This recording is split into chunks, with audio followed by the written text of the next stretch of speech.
ஒரு அழகான கடற்கரை. சுற்றுலா பயணிகள் நிறைய பேர் அங்கே வந்து போகிறது வழக்கம். சனி ஞாயிறு கூட்டம் அதிகமாக இருக்கும். அதோட விளைவு என்னங்கிறது அடுத்த நாள் தான் தெரியும்.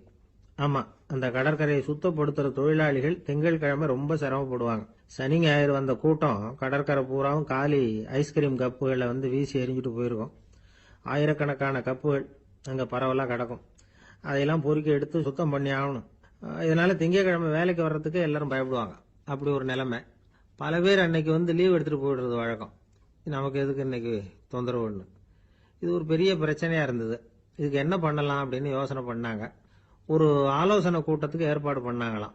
அந்த நகர நிர்வாக அலுவலர்கள், பணியாளர்கள் எல்லாரும் அதில் கலந்துக்கிட்டாங்க. கூட்டம் ஆரம்பமாச்சு. ஆரம்பத்தில் சொன்னாங்க, இந்த பிரச்சனைக்கு ஒரு தீர்வு வேணும், என்ன பண்ணலாம், அதை முடிவு செய்யறதுக்கு தான் இந்த கூட்டம். இதில் நீங்கள் செய்ய வேண்டியது என்னன்னா, உங்களுக்கு தோன்றுகிற யோசனை எதுவாக இருந்தாலும் சொல்லுங்க. கொஞ்சம் கூட தயக்கம் வேண்டாம்.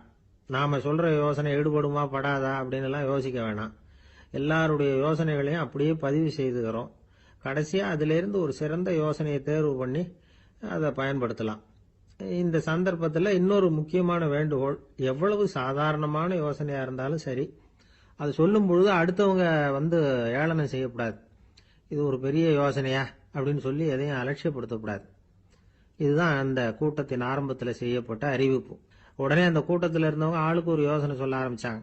ஒருத்தர் எழுந்திருச்சார், இங்க வர்ற சுற்றுலா பயணிகள் கிட்ட ஆளுக்கு $10 ஒரு டெபாசிட் மாதிரி வைப்பு பணமா வாங்கிக்கணும். காலி ஐஸ்கிரீம் கப்பை திருப்பி கொடுத்தா அந்த பணத்தை திருப்பி கொடுத்துடலாம். இப்படி ஒரு ஏற்பாடு பண்ணிட்டா கப்புகளை தேடி பொறுக்கிட்டு இருக்க வேண்டியதில்லை. எல்லாம் ஒரே இடத்துக்கு வந்து சேர்ந்துரும். அப்படியே நாம வந்து தூக்கிட்டு போய் ஒரு இடத்துல கொட்டி போடலாம் அப்படின்னாரு.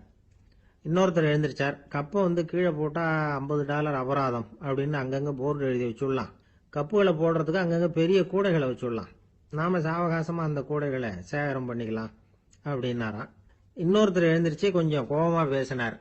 கப்புகளை வந்து அவங்க வாயிலேயே திணிச்சுடணும், அதுகளை முன்னு சாப்பிட்டு பார்த்தாதான் தெரியும் அது எவ்வளவு கஷ்டங்கிறது அப்படின்னு ரொம்ப கடுமையா பேசியிருக்காரு. இது வேடிக்கையா தெரிஞ்சாலும் இந்த யோசனையும் பதிவு செஞ்சுக்கிட்டாங்களாம். இப்படி பல யோசனைகள். கடைசியா எல்லாத்தையும் படிச்சு பார்த்துட்டு பரிசீலனை பண்ணாங்க. அப்புறம் தான் யோசனை வந்தது. இவர் வேடிக்கையா சொன்னது, கப்புகளை அவங்கவுங்க வாயிலேயே திணிச்சு சாப்பிட சொல்லணும், அதுதான் தண்டனைன்னாருல. ஏன் அப்படி சாப்பிடுறது மாதிரியே கப்புகளை தயார் பண்ண என்ன அப்படின்னு சிந்திக்க ஆரம்பிச்சாங்களாம். ஆகா, அதுதான் சரின்னு ஒரு முடிவுக்கு வந்தாங்க. அதுல இருந்து உருவானது தான் இந்த வேஃபர் கப்ஸ். ஐஸ்கிரீமை சாப்பிட்டு முடிச்சதும் கப்பையும் சாப்பிட்டுடலாம். கோன் ஐஸ்கிரீம் சாப்பிட்றோம்ல, அதுதான். அமெரிக்காவில் மியாமி கடற்கரையில ரொம்ப காலமா இருந்துகிட்டு வந்த குப்பை பிரச்சனைக்கு இப்படிதான் ஒரு தீர்வு வந்துதான். இதுல இருந்து நாம புரிஞ்சுக்க வேண்டியது என்னன்னா, நாம அன்றாட எத்தனையோ பிரச்சனைகளை சந்திக்கிறோம், அதுக்கெல்லாம் தீர்வு உண்டு. அது எங்க ஒளிஞ்சிருக்குன்னு கண்டுபிடிக்கணும். அந்த அந்த யோசனையையும் நல்லா தீவிரமா யோசிக்கணும். யார் என்ன யோசனை சொன்னாலும் அதை வந்து அலட்சியப்படுத்தக்கூடாது. அக்கறையோட கவனிக்கணும், அதை யோசிச்சு பார்க்கணும். ஒரு அம்மா தன்னோட வீட்டுக்காரரை ஒரு மனநல மருத்துவர்கிட்ட அழைச்சிட்டு வந்தாங்களாம். டாக்டர், இவருக்கு கோன் ஐஸ்கிரீம் பிடிக்கல, பேப்பர் கப்பில் இருக்கிற ஐஸ்கிரீம் தான் வேணும்னு அடம் பிடிக்கிறார் அப்படின்னாங்களாம். அது ஒன்றும் தப்பு இல்லையேன்னாராம் டாக்டர். இதுக்கு அந்த அம்மா சொன்னாங்களாம், இவர் கப்பு ஐஸ்கிரீம் வாங்குறதுல தப்பு இல்லை டாக்டர், பிரச்சனை அது இல்லை. அப்புறம் வேற என்னன்னு கேட்டிருக்காரு. வாங்கினதும் ஐஸ்கிரீமை கீழே கொட்டிவிட்டு அந்த பேப்பர் கப்பை மட்டும் விரும்பி சாப்பிடுறார், அதனால தான் உங்ககிட்ட அழைச்சிட்டு வந்தேன் அப்படின்னு. ஒரு சிகை அலங்கார கூடம். ரொம்ப சுறுசுறுப்பா எல்லாரும் வேலை செஞ்சுக்கிட்டு இருக்கிறாங்க. முடிவெட்டிக்க வந்திருக்கிறவங்க நிறைய பேர் எல்லாரும் வரிசையா உட்காந்துருக்கிறாங்க. அந்த சமயத்துல திடீர்னு கதவை திறந்துக்கிட்டு ஒருத்தர் உள்ள வர்றார். அவர் ஒரு பெரிய மனிதர். அவரும் முடிவெட்டிக்கிறதுக்காக தான் உள்ள வந்திருக்கிறார். அவரை பார்த்த உடனே அங்க வரிசையில் உட்காந்துருந்தவங்க எல்லாரும் எழுந்திருச்சு அவர்கிட்ட வந்துட்டாங்க. அவரை சுத்தி நின்றுட்டாங்க. எப்படி இருக்கிறீங்க, நல்லா இருக்கீங்களா அப்படின்னு விசாரிக்க ஆரம்பிச்சுட்டாங்க. எல்லாம் முடிஞ்சதும் வந்தவர் கேட்டார், வரிசையில கடைசியா இருக்கிறவர் யார் அப்படின்னு கேட்டார். ஏன்னு கேட்டாங்க. நான் அதுக்கு அடுத்தபடியா உட்காரணும், அதுக்காக தான் கேட்கறேன் அப்படின்னார். உடனே அங்க இருந்தவங்க எல்லாம் என்ன சொன்னாங்க தெரியுமா, நீங்க வந்து வரிசையில காத்திருக்க கூடாது, நீங்க அரசாங்கத்தின் தலைவர், உங்களுக்கு நேரம் முக்கியம், அதனால நீங்க முன்னாடி போங்க அப்படின்னு சொன்னாங்க. ஆனா அதை அவர் கேட்கல. தோழர்களே, உங்களுடைய கருத்துக்கு ரொம்ப நன்றி. எல்லாரும் வரிசையா தான் வரணும், அதுதான் முறை. வரிசையில வரணுங்கிற நடைமுறையை நானும் பின்பற்ற விரும்புறேன். நாம எல்லாரும் சமமானவர்கள் அப்படின்னார். இப்படி சொல்லிவிட்டு வரிசையில கடைசியா இருந்த ஒரு நாற்காலியில போய் உட்காந்துக்கிட்டார். தன் சட்டை பையில இருந்த ஒரு செய்தித்தாளை எடுத்தார், படிக்க ஆரம்பிச்சுட்டார். ஆனா அங்க இருந்தவங்களால இதை வந்து பார்த்துக்கிட்டு சும்மா இருக்க முடியல. ஒருத்தர் எழுந்திருச்சு வந்தார். ஐயா, இப்ப என்னுடைய முறை வந்திருக்குது, நான் தான் போக வேண்டிய முறை. உங்களை இங்க காத்திருக்க வைக்கிறதை விட ஒரு 5 ஆண்டுகளுக்கு கூட நான் முடிவெட்டிக்காமே இருந்துட முடியும் அப்படின்னார். அவர் மறுபடியும் சொன்னார், ஐயா, நீங்க வரிசை முறையை தாண்டி போக விருப்பப்படல, சரி, ஆனா என்னுடைய முறையை மாத்தி கொடுக்கறதுக்கு எனக்கு முழு உரிமை இருக்குது. இதுக்கு பதிலா உங்களுடைய கடைசி இடத்தை நான் எடுத்துக்கிறேன், இதை நீங்க மறுக்க முடியாதுன்னார். அங்க இருந்த மற்றவங்களும் இதை ஒரு மனசா வற்புறுத்த ஆரம்பிச்சிட்டாங்க. அந்த பெரிய மனிதர் பார்த்தார், சரின்னு கடைசியா ஒத்துக்கிட்டார். அவர் யார் தெரியுமா? அவர் தான் மாவீரர் லெனின். ரஷ்யாவில் கிரெம்ளின் சிகை அலங்கார கூடத்துல தான் இது நடந்தது.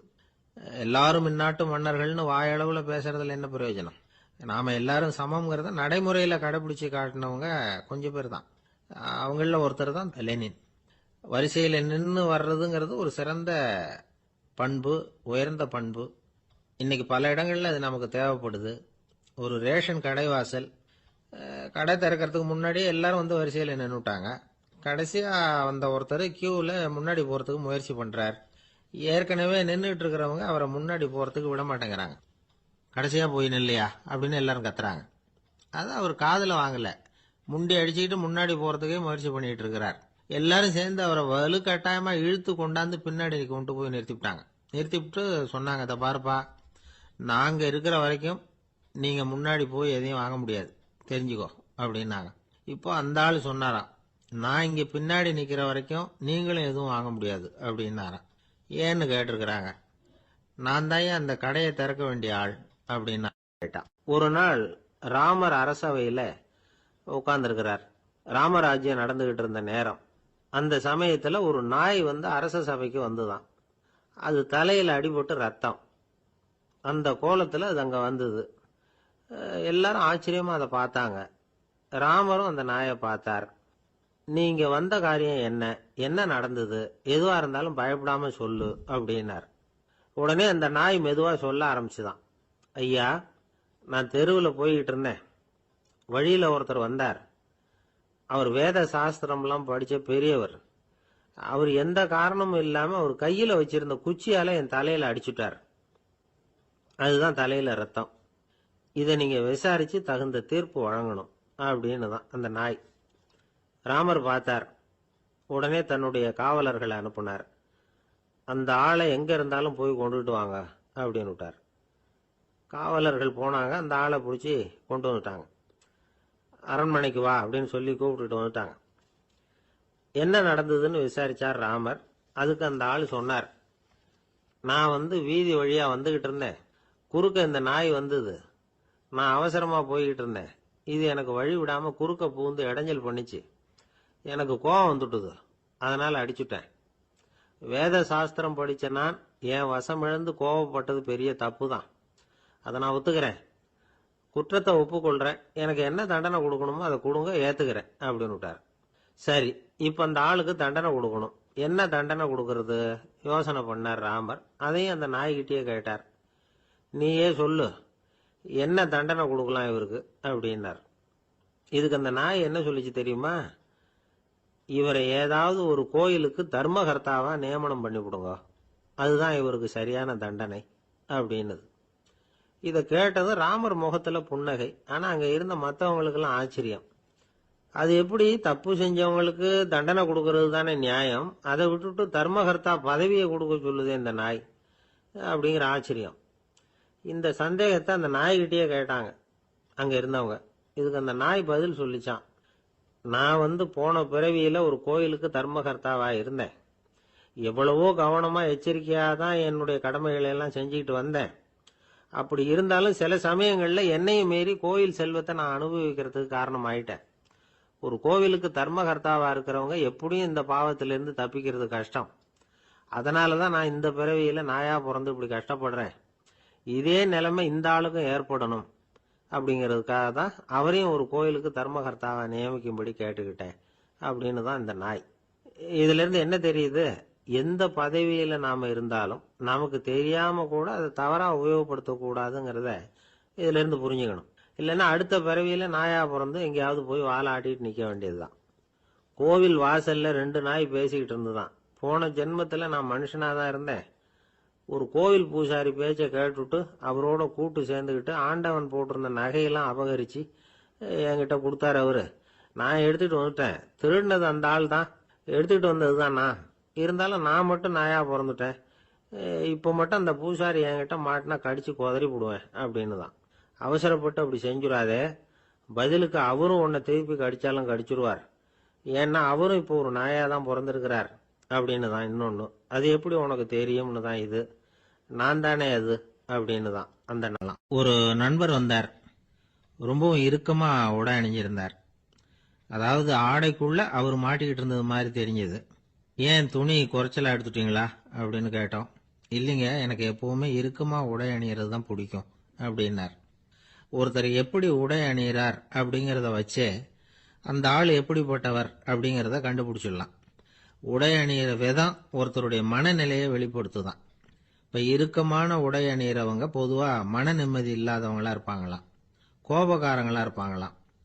ரொம்ப தொலைதொலைப்பா ஆடை அணிகிறவங்க இருக்கிறாங்கல்ல, அவங்கெல்லாம் அமைதியான ஆளா இருப்பாங்களாம், சாந்தமா இருப்பாங்களாம். இவங்கெல்லாம் போராடுறதுக்கு சரியா வரமாட்டாங்களாம். இப்படி ஒரு கணிப்பு இருக்குது. அதனாலதான் போர் வீரர்களுக்கெல்லாம் இறுக்கமான உடையை தான் கொடுக்கறது வழக்கம். ஆனா சன்னியாசிகளை பாருங்க, அவங்களுக்கெல்லாம் ரொம்ப தொலை உடைகள் தான். அவங்கெல்லாம் டைட் பேண்ட் போட்டுக்கிட்டு நிக்க மாட்டாங்க சன்னியாசிகள்லாம். அதே மாதிரி சன்னியாசிகள்லாம் காவி உடைய தேர்ந்தெடுக்கிறதுக்கும் காரணம் உண்டு. பல ஆண்டுகள் சோதனை செஞ்சு பார்த்துட்டு தான் சன்னியாசத்துக்கு காவி தான் சரி அப்படின்னு முடிவு பண்ணியிருக்கிறாங்க. இப்ப பௌதீக விஞ்ஞானப்படியும் அதுதான் சரி. அதாவது சூரிய ஒளியில 7 வண்ணங்கள் உண்டு. ஒரு பொருள் மேல அது விழும் பொழுது அந்த பொருள் நமக்கு சிவப்பா தெரிஞ்சதுன்னா அந்த பொருள் சிவப்பை தவிர மற்ற எல்லா நிற கதிர்களையும் உள்வாங்கிக்கிட்டு சிவப்பு நிறத்தை மட்டும் வெளியில விடுது. அதாவது விலக்கி விடுது. அதனாலதான் அந்த பொருள் சிவப்பா தெரியுது. உடல் ஆரோக்கியத்துக்கு ஓரளவு சிவப்பு தேவைப்படுது. அதனாலதான் காவி உடை அணிஞ்சா சூரிய ஒளி ஓரளவு சிவப்பை விலக்கிவிடும். அதாவது சிவப்பின் பலனும் கிடைக்கும், இந்த சிவப்பின் கெடுதலும் இல்லை அப்படின்னு யோசனை பண்ணாங்க. காவி உதய வேளையின் நிறம். கீழ் வானத்துல கதிர் உதிக்கிற வேளையில முதல் ஒளி தோன்றுகிற நேரத்துல காவி நிறம் தான் கசியும். தியானம் செய்யறப்போ முதல்ல காணக்கூடிய ஒளி காவி நிறம் தான். தியானத்தின் உச்ச நிலையின் நிறம் நீலம். தியானம் காவி நிறத்துல ஆரம்பமாகி நீல நிறத்துல நிறைவடைகிறது அப்படிங்கிறார் ஓஷோ. நீலம் தியான சிகரம், காவி தியான ஆரம்ப குறியீடு, ஒரு சன்னியாசியின் ஆரம்ப தரிசனம் அப்படிங்கிறார் அவர். ஒருத்தர் நாள் பூரா காவி உடைய அணிஞ்சிருந்தா அந்த நிறம் அவருக்கு தியானத்தை பற்றிய நினைவை ஊட்டிக்கிட்டே இருக்கும். இப்படியே ஆடைக்கும் தியானத்துக்கும் இடையில ஒரு தொடர் ஏற்படுது. ஒரு துறவியின் உள்ளார்ந்த பண்பா அது மாறுது. கடை வீதியில ஒரு பொருள் வாங்க போறோம். அது மறந்துடக்கூடாதுங்கிறதுக்காக ஞாபகம் முடிச்சு போட்டுக்கிறோம். அந்த முடிச்சுக்கும் பொருளுக்கும் தொடர்பு இல்லை. ஆனா கடை வீதிக்கு போன உடனே அந்த முடிச்சு அந்த பொருளை ஞாபகப்படுத்துது. அதாவது அந்த முடிச்சு ஒரு தொடர்பு அம்சமா அமையுது. அது மாதிரிதான் காவி உடையும். ஒரு துறவி நடக்கும் பொழுது, சாப்பிடும் பொழுது, குளிக்கும் பொழுது அவருடைய காவி உடை அவருக்கு ஞாபகப்படுத்திக்கிட்டே இருக்கும். அது ஒரு நிலைப்படுத்தப்பட்ட நினைவாக ஞாபக முடிச்சாக மாறிடுது. காவி ஆடை இல்லைன்னா ஒருத்தரால துறவியாக முடியாதுன்னு அர்த்தம் இல்லை. அதே நேரத்துல காவி ஆடையால ஒன்னும் பிரயோஜனம் இல்லை, அதுல ஒன்னும் அர்த்தம் இல்லை அப்படின்னு சொல்லிட முடியாது. இதுதான் உண்மை. இவ்வளவு தூரம் காவி ஆடையை பத்தி சொல்றதுனால எல்லாரும் சன்னியாசியா போடுங்கோ அப்படின்னு நாம சொல்றதாக யாரும் நினைச்சிடக்கூடாது. மனசுக்கும் நிறத்துக்கும் உள்ள சம்பந்தத்தை தெரிஞ்சுக்கிறதுக்காகத்தான் இவ்வளவும். நமக்கு தெரிஞ்ச நண்பர் ஒருத்தர் இருக்கிறார், ஆபீஸ்ல வேலை பார்க்கிறவர். ஒவ்வொரு மாசமும் 20ஆம் தேதிக்கு பிறகு அவரை போய் பாத்தீங்கன்னா காவி உடை அணிஞ்சுக்கிட்டு, கண்ணை மூடிக்கிட்டு, கை ரெண்டையும் விரிச்சு வச்சுக்கிட்டு தியானத்திலேயே உட்காந்துருப்பார். ஏன் இப்படி பண்றீங்கன்னு கேட்டேன். அதாவது 20ஆம் தேதிக்கு பிறகு என் கையில ஒரு பைசா கூட கிடையாது, ஒரு சன்னியாசி லெவல்ல இருக்கிறேன், என்கிட்ட எதுவும் செலவுக்கு கேட்காத அப்படின்னு என் மனைவிக்கு நாசூக்கா உணர்த்துறதுக்காக அப்படி உட்கார்ந்துருப்பேன் அப்படின்னு விளக்கம் கொடுக்கிறார். நமக்கு முன்னாடி நமக்கு வேண்டிய ஒருத்தர் ஒரு கிளாஸ்ல நமக்கு பழச்சாறு கொண்டாந்து வைக்கிறாருன்னு வச்சுங்க.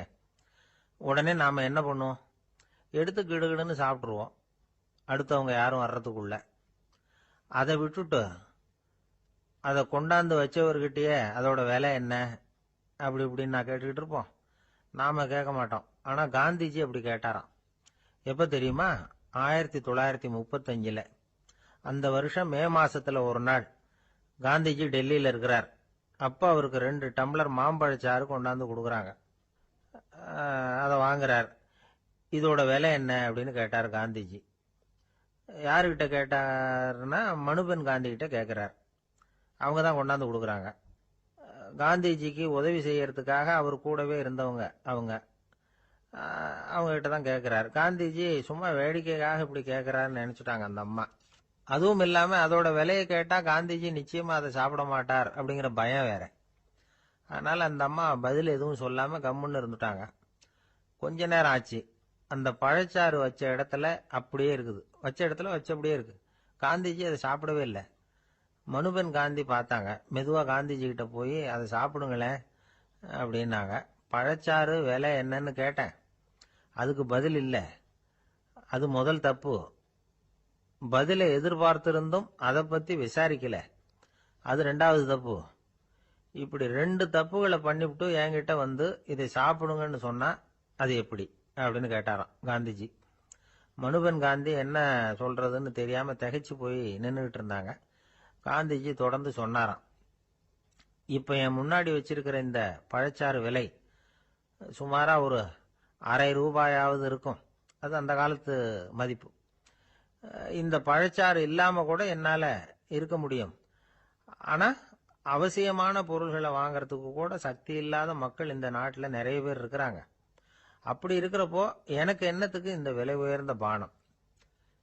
இதை இப்போ நான் சாப்பிட்டா என் உடம்பு வேணும்னா ஆரோக்கியமாகலாம். ஆனா என் மனசு அமைதி அடையாது.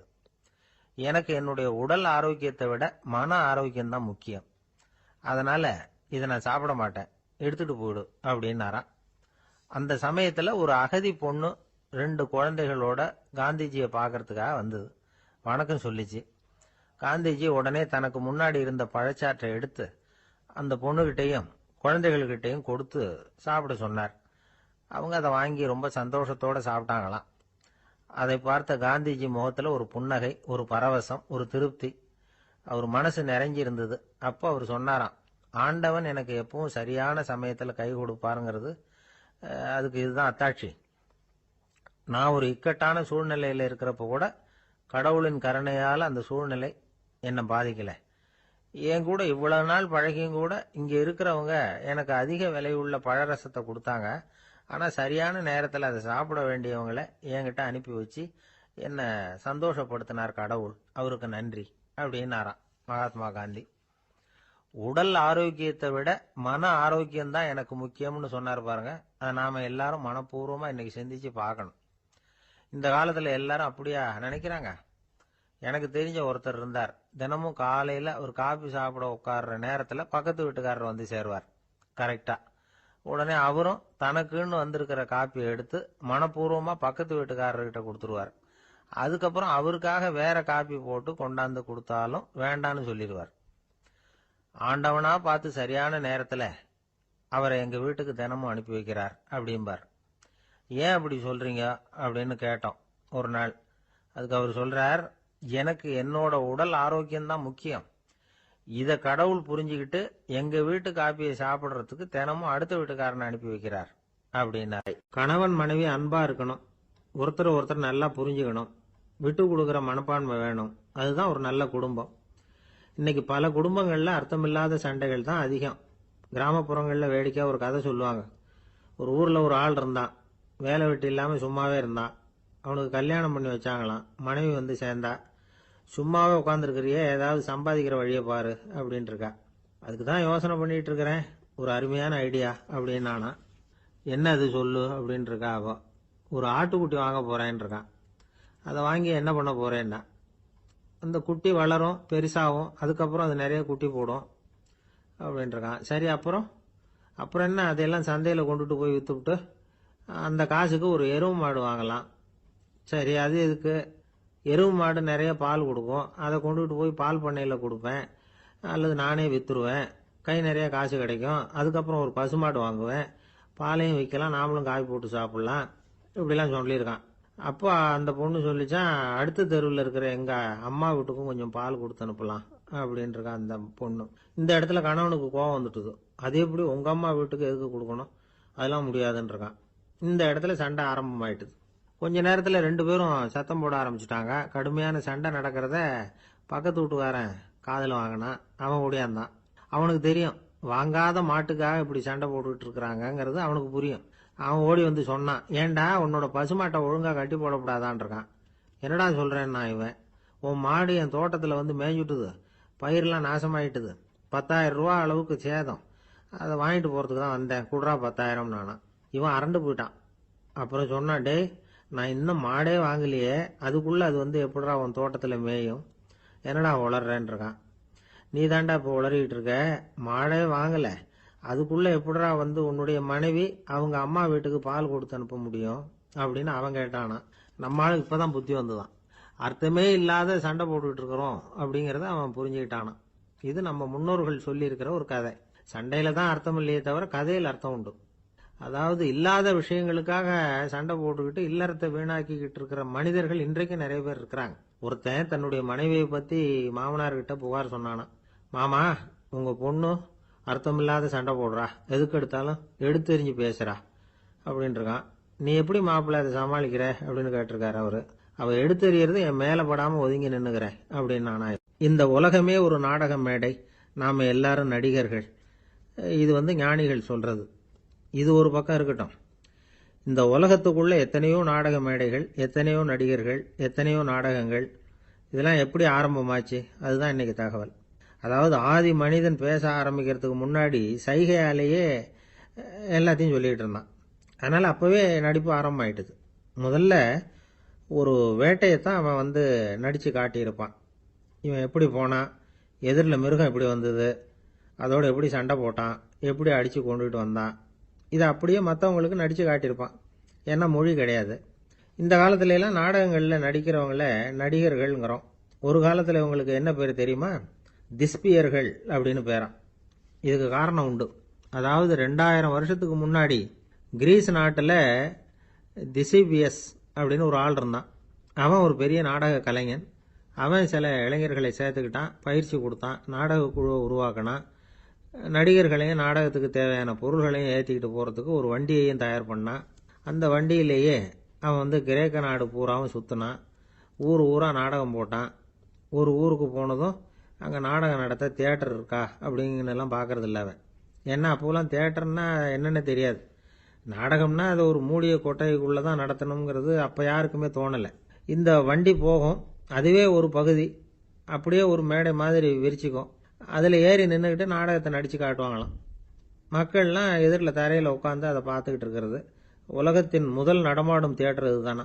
இந்த திசிபியஸ் தான் முதலாக உலகத்தில் நாடகம்ங்கிற பொழுதுபோக்கை நடத்தி காட்டினவன் அப்படின்னு சொல்கிறாங்க. அவன் சொந்தமாக நாடகம் எழுதுனான், நடித்தான், நாடகத்தை இயக்கினான். அதனால தான் அவனை வந்து first man of the theatre அப்படின்னு சொல்லுவாங்க. அவன் தான் நாடக மேடையின் முன்னோடி. கிரேக்கர் காலத்திலேயே நாடக ஆசிரியர்கள், நடிகர்கள், ரசிகர்கள் இவங்கெல்லாம் உருவாயிட்டாங்களாம்.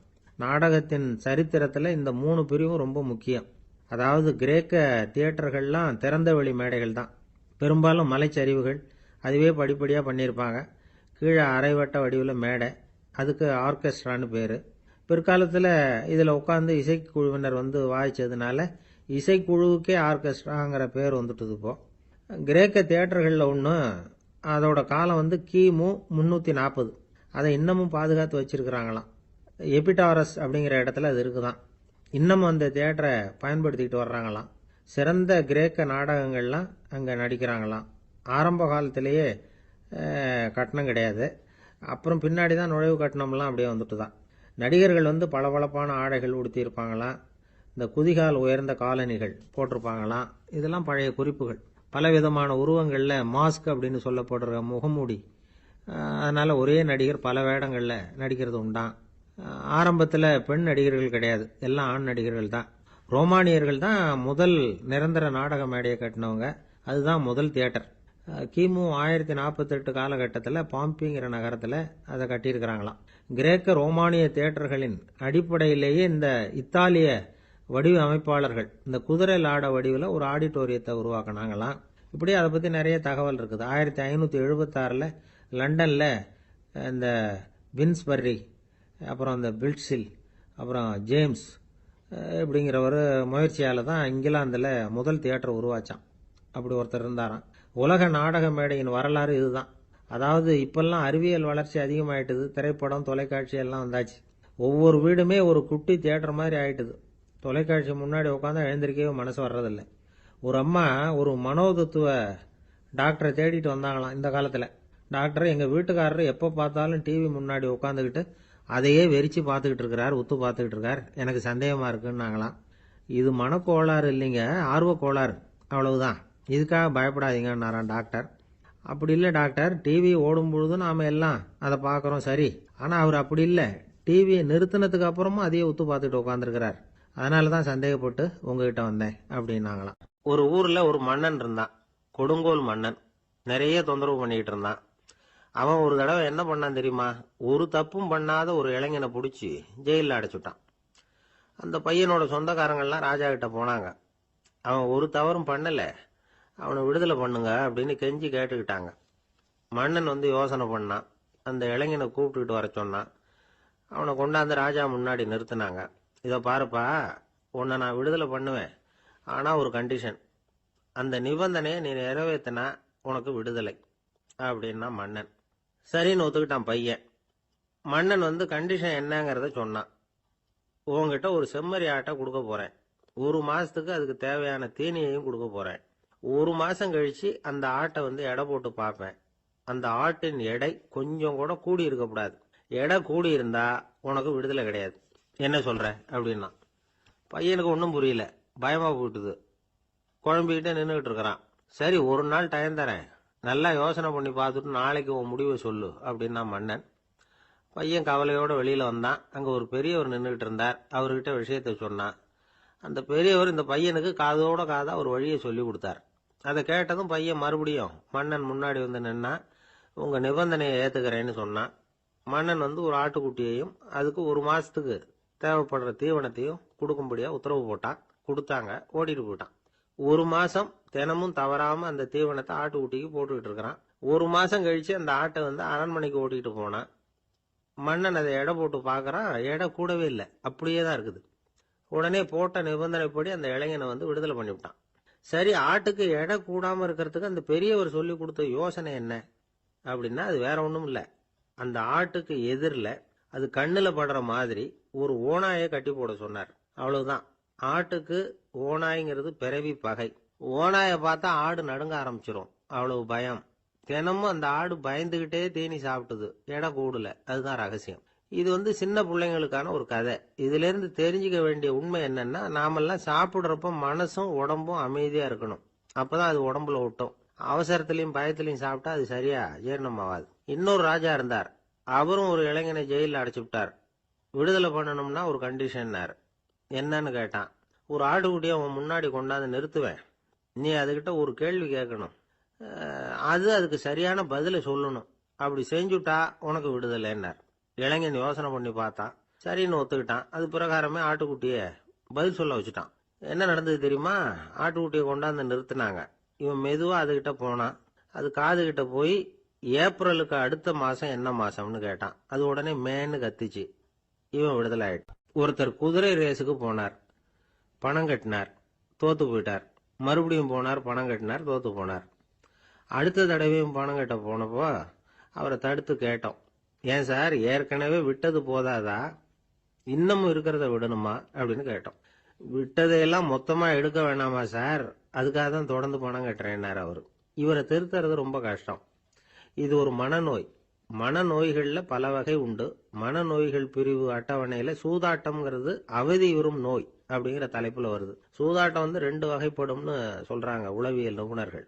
ஒரு வகை எப்படின்னா, நண்பர்களோட சேர்ந்துகிட்டு மகிழ்ச்சியும் கிளர்ச்சியும் அடையறதுக்காக ஈடுபடுறது, பிரச்சனைகளை தீர்க்கறதுல ஒரு ஆர்வம், கேளிக்கைக்காக கொஞ்சம் விட்டு பிடிக்கிறது அப்படிங்கிற மனுஷனுடைய அடி மனசுல உள்ள விபரீத பிணைய சுபாவம், இதெல்லாம் அதுக்கு காரணம்.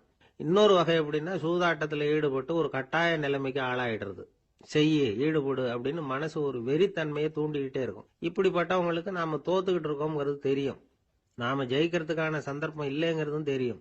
இதனால நமக்கும் கஷ்டம், நம்ம சுத்தி இருக்கிறவங்களுக்கும் கஷ்டங்கிறதும் புரியும். அப்படி இருந்தும் சூதாடுவாங்க. இதுக்கு காரணம் சூதாடியின் பகற்கனவு அப்படிங்கிறாங்க நிபுணர்கள். இந்த நிலைமைக்கு கட்டாய சூதாட்டம் அல்லது நிர்பந்த சூதாட்டம் அப்படின்னு பேர் வச்சிருக்கிறாங்க.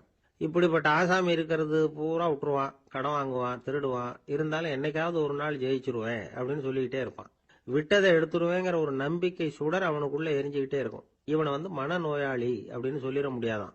என்ன காரணம்னா, இது மாதிரி ஆளுங்க கிட்ட மன போராட்டமோ கவலையோ பதட்டமோ இருக்கிறது இல்ல. சில விசேஷமான குணங்கள் இவங்க கிட்ட உண்டு. எதிர்ப்பு உணர்ச்சி, சிறுபிள்ளைத்தனம், சட்ட திட்டங்களையும் சம்பிரதாயங்களையும் உட தெரியாத மனப்போக்கு, பொறுப்பில்லாத தன்மை, நெறி தவறி நடக்கிறது எல்லாம் இவங்க கிட்ட உண்டு. ஆனா வெளிப்பார்வைக்கு ரொம்ப சிநேகமா இருப்பாங்க, அன்பா இருப்பாங்க. அப்படி இருக்கிறதாக காட்டிக்குவாங்க. ஆதாயம், சுயலாபம் இதெல்லாம் கருதி தான் பழகுவாங்க. இவங்க கேட்கறப்ப நாம பணம் கொடுக்கலன்னு வச்சுக்கோங்க, நம்மளை கை விட்டுருவாங்க. நம்ம மேல அபாண்டமா பழி சுமத்துறது கூட தயங்க மாட்டாங்க. தங்களுடைய சூதாட்ட நடவடிக்கைகளுக்கு சாதகமான காரணங்களை சொல்லிட்டு இருப்பாங்க. நீ வேணும்னா பாரு, ஒரே நாள்ல நான் இழந்ததையெல்லாம் மீட்டு லட்சாதிபதி ஆறனா இல்லையா பாரு அப்படிம்பாங்க. தோத்து போறத ஒரு படிப்பினையா இவங்க எடுத்துக்கிறதே இல்லை.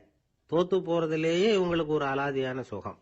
தனக்குத்தானே துன்பத்தை வரவழைச்சுக்கிட்டு இன்பம் அடையறதுக்கு தன்வதை சுகம் அப்படின்னு பேர். இவங்கெல்லாம் அந்த ரகம். சில பேர் எப்படி தெரியுமா, மந்திர எண்ணங்களை வரவழைச்சிக்கிறது, சூதாடுறதுக்காக ஆபீஸ்ல கையாடல் பண்றது, அடுத்தவங்க கிட்ட இருந்து திருடுறது. இந்த மந்திர எண்ணம் தீவிரமாச்சுன்னா ஒரு மாதிரியா பேச ஆரம்பிச்சிருவாங்க. தோல்விதான் சார் வெற்றிக்கு முதல் படியும்பாங்க. தன்னால பகடக்காய்களையும் குதிரை ஓட்டிகளையும், அதாவது இந்த ஜாக்கிகள், அதெல்லாம் கட்டுப்படுத்த முடியுங்கிற பித்து நிலைக்கு இவங்கெல்லாம் தள்ளப்பட்டுருவாங்க. சில சூதாடிகள் ஆராய்ச்சி பார்த்ததுல என்ன தெரிய வந்தது தெரியுமா, அவங்கெல்லாம் குழந்தை பருவத்துல அன்புக்காக ஏங்கினவங்களாம், புறக்கணிக்கப்பட்டவங்களாம், உதவிகளை பெற முடியாதவங்க, இப்படிலாம் இருந்திருக்கிறாங்க. இவங்க வளர வளர மற்றவங்க சௌகரியம் பற்றி அக்கறை இல்லாதவங்களா ஆயிடுறாங்க. அதிர்ஷ்ட தேவதை தன்னோட இருக்கிறாங்க அப்படிங்கிற அசையாத நம்பிக்கை இவங்களுக்கு. இவங்களை திருத்துறது ரொம்ப கஷ்டம். அதனால பந்தயம், சூதாட்டம் இது மாதிரியான விஷயங்களை விட்டு விலகியே இருக்கிறது தான் நமக்கு நல்லது. ஒரு ஆள் சொன்னான், என்னுடைய குதிரை வேகமா ஓடுறதுக்கு என்ன வழி அப்படின்னு கால்நடை மருத்துவர்கிட்ட யோசனை கேட்டேன். அவர் ஒரு பாட்டில் நிறைய மாத்திரைகளை கொடுத்து தினம் 2 மாத்திரை வீதமா கொடுக்க சொன்னார். முதல் நாள் 2 மாத்திரையை கொடுத்துட்டு அது மேலே ஏறி உட்கார்றதுக்கு போனேன். அவ்வளவுதான். அதுக்குள்ள அது அம்பு மாதிரி பாஞ்சு ஓடி போச்சு. நான் இன்னும் உட்காரவே இல்லை, அதுக்குள்ள பாஞ்சு ஓடி போச்சு அப்படின்னா. அடடா, அப்புறம் நீங்க என்ன பண்ணீங்க அப்படின்னு கேட்டாங்க. என்ன பண்றது, மீதி மாத்திரை பூராவே நான் முழுங்கி விட்டு அதுக்கப்புறம் துரத்தி பிடிச்சி அது மேலே ஏறி உட்கார்ந்தேன் அப்படின்னா அவன். ஒரு நீதிமன்றம், அங்க ஒரு கொலை வழக்கு சம்பந்தமா விசாரணை நடந்துகிட்டு இருக்குது. அந்த வழக்கறிஞர் ரொம்ப தீவிரமா வாதாடிட்டு இருக்கிறார். தன்னுடைய கட்சிக்காரர் நிரபராதிங்கிறது அவருக்கு நல்லா தெரியும். அதனாலதான் அவர் சார்பா வாதாடுறதுக்கே ஒத்துக்கிட்டார். அப்படி அவர் மும்முரமா வாதாடிக்கிட்டு இருக்கிற சமயத்துல அவசரமா தந்தி ஒண்ணு சேர்ந்தது. அதை வாங்கி படிச்சு பார்த்தார். அதுக்கப்புறம் அதை மடிச்சு தன்னுடைய கோட்டு பையில வச்சுக்கிட்டு தொடர்ந்து வாதாட ஆரம்பிச்சிட்டார். பேசி முடிச்சாரு. அதுக்கப்புறம் அங்க கோர்ட்ல இருந்த சக வக்கீல்கள் அவர்கிட்ட வந்தாங்க. தந்தி ஒண்ணு வந்ததே, என்ன விஷயம் அப்படின்னு விசாரிச்சாங்களாம். அப்போ அவர் சொல்லியிருக்கிறார், ஊர்ல சிகிச்சைக்காக போயிருந்த என்னுடைய மனைவி இறந்து போனதா தந்தி வந்திருக்குது அப்படின்னாராம். மற்ற வக்கீல்களுக்கு அதிர்ச்சி. என்னங்க இது, மனைவி இறந்ததை விட கேஸ் முக்கியமா உங்களுக்கு அப்படின்னு கேட்டிருக்கிறாங்க. இறந்து போன என் மனைவி மறுபடியும் திரும்பி வர போறதில்ல. ஆனா என்னுடைய கட்சிக்காரர் ஒரு கொலை வழக்குல மாட்டிக்கிட்டார். அவரும் நிரபராதி. அவர் உசுரை நான் காப்பாற்ற வேணாமா, இதுதான் என்னுடைய கடமை அப்படின்னாராம். இப்படி இவர் சொன்னது எல்லாரும் அப்படியே திகைச்சு போய் நின்னுட்டாங்களாம். சரி, கடமைக்கு முக்கியத்துவம் கொடுத்த அந்த வழக்கறிஞர் யார் தெரியுமா? அவர் தான் இரும்பு மனிதர் சர்தார் வல்லபாய் பட்டேல். குஜராத் மாநிலத்தில் 1875 அக்டோபர் 31 அன்றைக்கு ஜாவேரி பாய் அப்படிங்கிறவருக்கு 4வது பிள்ளையா அவர் பிறந்தாராம். இந்த ஜாவேரி பாய் யார் தெரியுமா? ஜான்சி ராணி லட்சுமி பாய் போர் படையில ஒரு வீரரா பணிபுரிஞ்சவர். இளம் வயசுல வல்லபாய் படேல் ரொம்ப சிரமப்பட்டு படிச்சிருக்கார். விடாமுயற்சி வெற்றியை கொடுத்தது. கல்லூரியிலையும் காலடி வச்சார். அதுக்கப்புறம் வக்கீல் பட்டத்தையும் வாங்கினார். பிரிட்டிஷ் ஆட்சி நடந்துகிட்டு இருந்த சமயம் குஜராத்தை சேர்ந்த பர்டோலி தாலுகாவில் விவசாயிகள் மேல அரசாங்கம் திடீர்னு நில வரியை வசதி விட்டுதான். ஏழை விவசாயிகள் ரொம்ப கஷ்டப்பட்டிருக்காங்க. அரசாங்கம் வரி செலுத்தாத விவசாயிகளின் நிலங்களை எல்லாம் ஜப்தி செஞ்சுதான். அரசாங்கத்தை எதிர்க்கிறவங்களை எல்லாம் கைது பண்ணி சிறையில அடைச்சுட்டாங்களாம். சில பேர் வீடு வாசல் ஆடு மாட்டையெல்லாம் வித்து கூட வரி கட்ட வேண்டிய நிலைமைக்கு ஆளாயிட்டாங்க. வழக்கறிஞர் வல்லபாய் படேல் நில வரியை உடனே ரத்து பண்ணணும் அப்படின்னு பம்பாய் கவர்னருக்கு ஒரு கடிதம் எழுதினார். எந்த பலனும் இல்லை. உடனே எல்லா விவசாயிகளையும் அணி திரட்டினார். அதுக்கு தானே தலைமை தாங்கினார். சத்தியாகிரகம் நடத்தினார். அந்த பகுதியில் எந்த வேலையும் நடக்கல. வேற வழி இல்லை, ஆட்சியாளர்கள் உடனே வரியை ரத்து பண்ணாங்க. சிறையில் இருந்தவங்களெல்லாம் வெளில விட்டாங்க. 1928 ஆகஸ்ட் 6 சர்க்காருக்கும் விவசாயிகளுக்கும் இடையில ஒரு உடன்பாடு ஏற்பட்டது. அதுக்கப்புறம் தான் நிலைமை சரியா போச்சான். வல்லபாய் பட்டேலின் பொது சேவையை பாராட்டின பொதுமக்கள் அவருக்கு சர்தார் அப்படிங்கிற பட்டத்தை கொடுத்தாங்களாம். சர்தார்னா தலைவர் அல்லது தளபதினு அர்த்தம். இரும்பு மனிதர்னு இவருக்கு பேரு. இருந்தாலும் நகைச்சுவை உணர்வும் இவருக்கு நிறைய உண்டு. ஒரு தடவை ஒரு பத்திரிகை நிருபர் வந்திருக்கார். சர்தார் பட்டேல் கிட்ட அவருக்கு பிடிச்ச பண்பாடு கலாச்சாரம் எது அப்படின்னு கேட்கணும்னு ஆசை. அதனால அவரை பார்த்து கேட்டாராம், ஏங்க உங்களுக்கு பிடிச்ச கல்ச்சர் எது அப்படின்னு கேட்டிருக்கார். இதுக்கு சர்தார் பட்டேல் சொன்ன பதில் என்ன தெரியுமா? எனக்கு பிடிச்ச கல்ச்சர் அக்ரிகல்ச்சர் அப்படின்னு. ஒரு அப்பாவுக்கு 2 பிள்ளைங்க. மூத்தவன் ரொம்ப அடக்கம். அப்பா எது சொன்னாலும் கேட்பான். பெரியவங்களுக்கு கீழ்ப்படிஞ்சு நடப்பான். இளையவன் அப்படி இல்லை, தான் நினைச்சதை தான் சொல்லுவான், செய்வான். அடுத்தவங்க சொல்றதை கேட்க மாட்டான், அடங்கி நடக்க மாட்டான். இந்த 2 பேர்ல யாரை உங்களுக்கு பிடிக்கும்? பெரியவனை தான் பிடிக்கும். ஏன்னா அவன் தான் சொல்ற பேச்சை கேட்கறவன் அப்படின்னு சொல்லுவீங்க. ஆனா ஒரு ஞானி என்ன சொல்றாரு தெரியுமா? ஒரு குழந்தை அதன் அறிவுக்காக மதிக்கப்பட வேண்டுமே தவிர அதனுடைய கீழ்ப்படியும் தன்மைக்காக அல்ல அப்படிங்கிறார். நம்ம குழந்தைகளை சுயமா சிந்திக்கிறதுக்கு நாம விடுறதில்லை. மற்றவங்களை பார்த்து காப்பி அடிக்கிறதுக்கு தான் நாம் அவங்களுக்கு கற்றுக் கொடுக்குறோம். புகழ்பெற்ற மனிதர்கள் சிலருடைய பேரை சொல்லி நீயும் அவர் மாதிரி ஆகணும், இவர் மாதிரி ஆகணும் அப்படின்னு சொல்லிகிட்டே இருக்கிறோம். குழந்தைகள் தங்களுடைய தனித்தன்மையை வளர்த்துக்கிறதுக்கு நாம் தடையா இருக்கிறோம். ஒரு குழந்தைகிட்ட அனாவசியமா நம்பிக்கையை வளர்த்துடக்கூடாது. எந்த கோட்பாட்டையும் திணிக்கக்கூடாது. நாம ஏற்கனவே அர்த்தமில்லாத கருத்துக்களையும் கொள்கைகளையும் மனசுல போட்டு நிரப்பி வச்சிருக்கிறோம். இந்த உலகத்துக்கு புதுசா சேர்ந்திருக்கிற ஒரு குழந்தையின் தூய்மையான மனசுல நம்ம கருத்துக்களை அறிமுகம் செய்ய அல்லது திணிக்கிறதுக்கு நமக்கு எந்த அதிகாரமும் கிடையாது. ஒரு குழந்தைய நீ இந்த மதத்தை சேர்ந்தவன் அப்படின்னு பிறந்ததுமே ஒரு முத்திரை குத்தி போடுறோம். இது அதோட சுதந்திரத்தை ஆரம்பத்திலேயே கிள்ளி எறியறது மாதிரி தான். நீங்க ஒரு மதத்தின் வழிமுறைகளை கடைபிடிச்சிட்டு வர்றீங்க, அந்த வழியில போய்கிட்டு இருக்கிறீங்க, சரி, அதனால போறீங்க. அதுக்காக உங்க குழந்தையையும் அதே வழியில தான் வரணும் அப்படின்னு கட்டாயப்படுத்துறதுக்கு உங்களுக்கு என்ன உரிமை இருக்குது? அந்த குழந்தை சுயமா சிந்திச்சு ஒரு முடிவுக்கு வரட்டுமே, அதுக்கு நீங்க ஏன் தடையா இருக்கிறீங்க? நமக்கு உண்மையிலேயே நம்ம குழந்தை மேல அன்பு இருந்தா இது மாதிரி திணிப்பு வேலைகளை செய்யக்கூடாது. திணிப்பு வேலைகள்ல இருந்து குழந்தைகளை காப்பாத்தினா போதும். அதுதான் ரொம்ப முக்கியம். அடுத்த தலைமுறை அற்புதமான தலைமுறையா உருவாகும். நாம தான் சாதி மத சங்கடங்கள்ல மாட்டிக்கிட்டு தவிக்கிறோம்.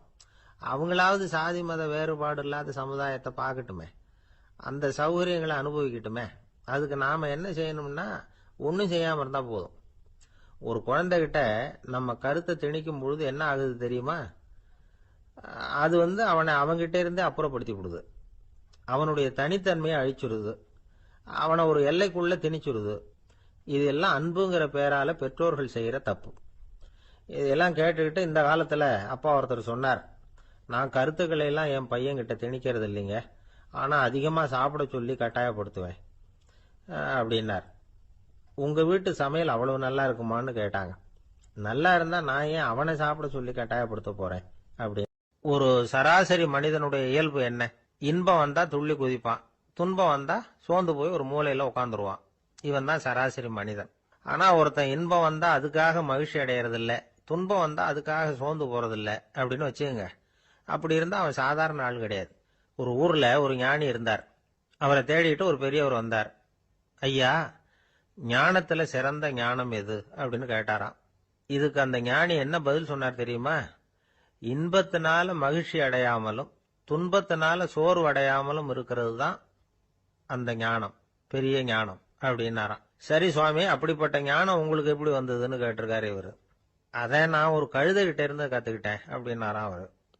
இவருக்கு ஒன்றும் புரியல, ஒரு மாதிரியா முழிச்சிருக்கிறார். இதை அவர் புரிஞ்சுக்கிட்டார். நீங்க நாளைக்கு காலையில நம்முடைய ஆசிரமத்துக்கு வாங்க, புரிய வைக்கிறேன்னாராம். சரின்னு அவர் போயிட்டார். மறுநாள் காலையில ஆசிரமத்துக்கு சேர்ந்தார். ஞானி அவரை கூப்பிட்டு உட்கார வச்சார். வாங்க, இப்படி உட்காருங்க, கொஞ்ச நேரத்துல இந்த வழியா ஒரு கழுதை போகும், அதை கவனிச்சு பாருங்கன்னாராம். இவருக்கு இன்னமும் ஒன்னும் புரியாம போச்சு, ஒரே குழப்பம். இருந்தாலும் அந்த ஞானி சொன்னது மாதிரியே உட்கார்ந்துருக்கிறார். கொஞ்ச நேரத்துல அந்த வழியா ஒரு கழுதை போச்சு. அது முதுக நிறைய அழுக்கு மூட்டைகள், அதை சுமந்துக்கிட்டு போகுது. ஒரு சலவை தொழிலாளி அதை ஓட்டிட்டு போறார். கொஞ்சம் தூரத்துல ஒரு ஆறு இருக்கு. அங்க போய் துணியெல்லாம் சுத்தப்படுத்திக்கிட்டு சாயந்தரமா திரும்பி இந்த வழியாவே வருவாங்க. ஞானி சொன்னது மாதிரியே இந்த பெரியவர் அழுக்கு மூட்டையை சுமந்துக்கிட்டு போற அந்த கழுதையை கவனிச்சார்.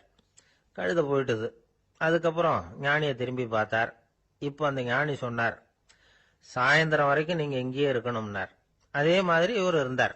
சாயந்தரமா அந்த ஞானி சொன்னார், ஐயா, இப்ப கொஞ்ச நேரத்துல அந்த கழுதை இந்த வழியா திரும்பி வரும், அதையும் கவனிச்சு பாருங்கன்னார்.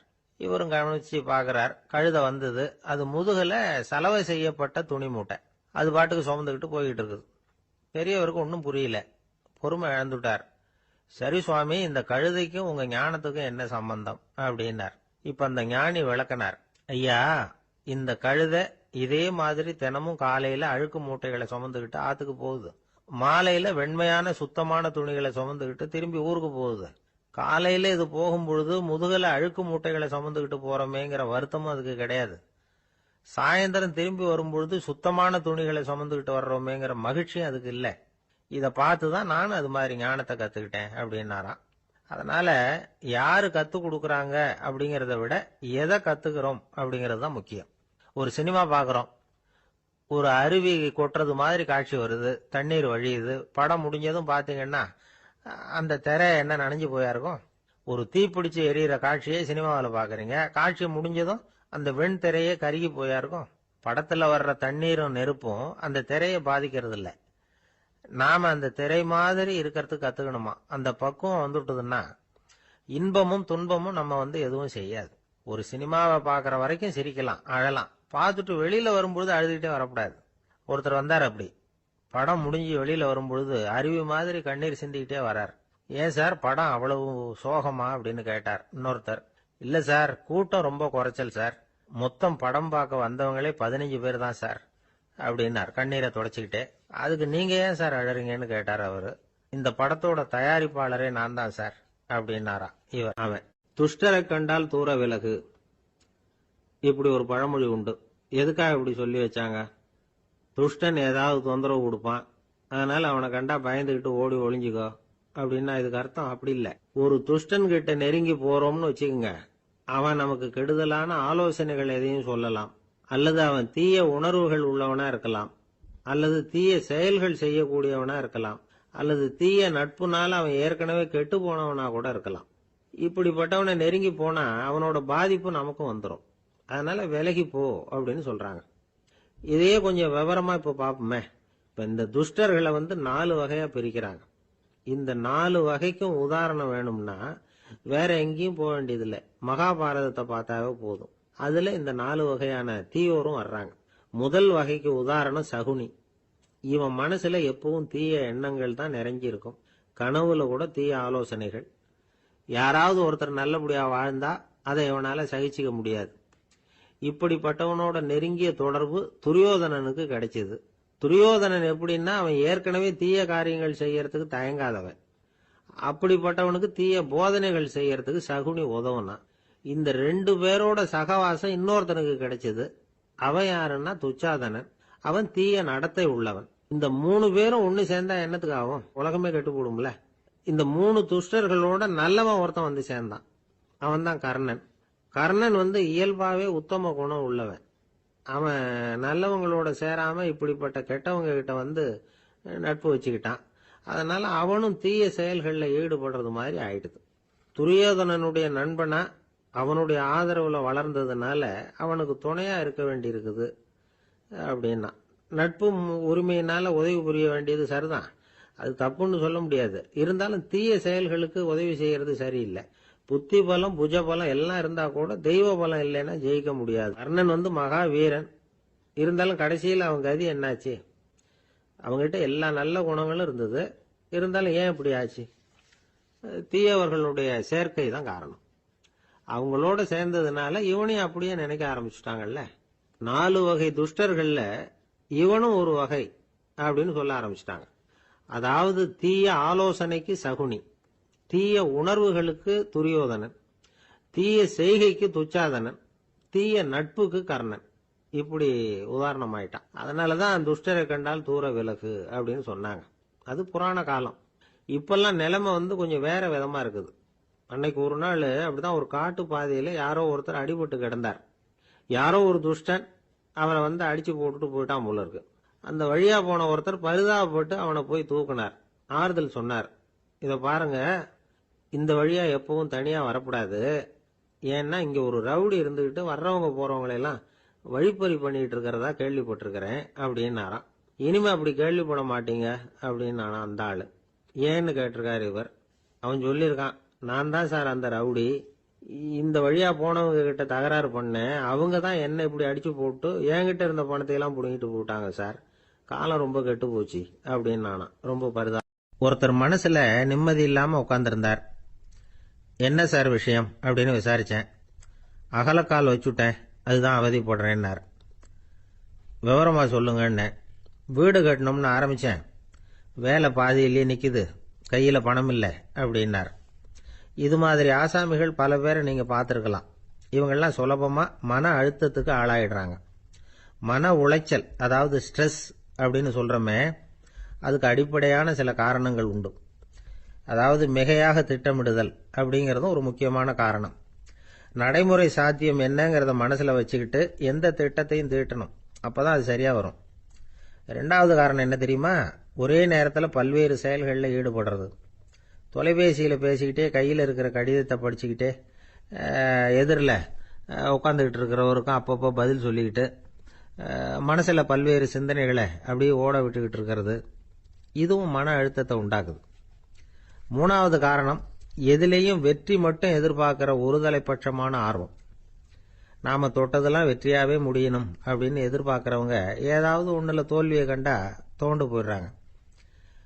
எப்படியும் முடியலாம்ங்கிற எண்ணம் ஏற்கனவே நமக்குள்ள இருந்துட்டுதுன்னா அந்த அவஸ்தை வராது.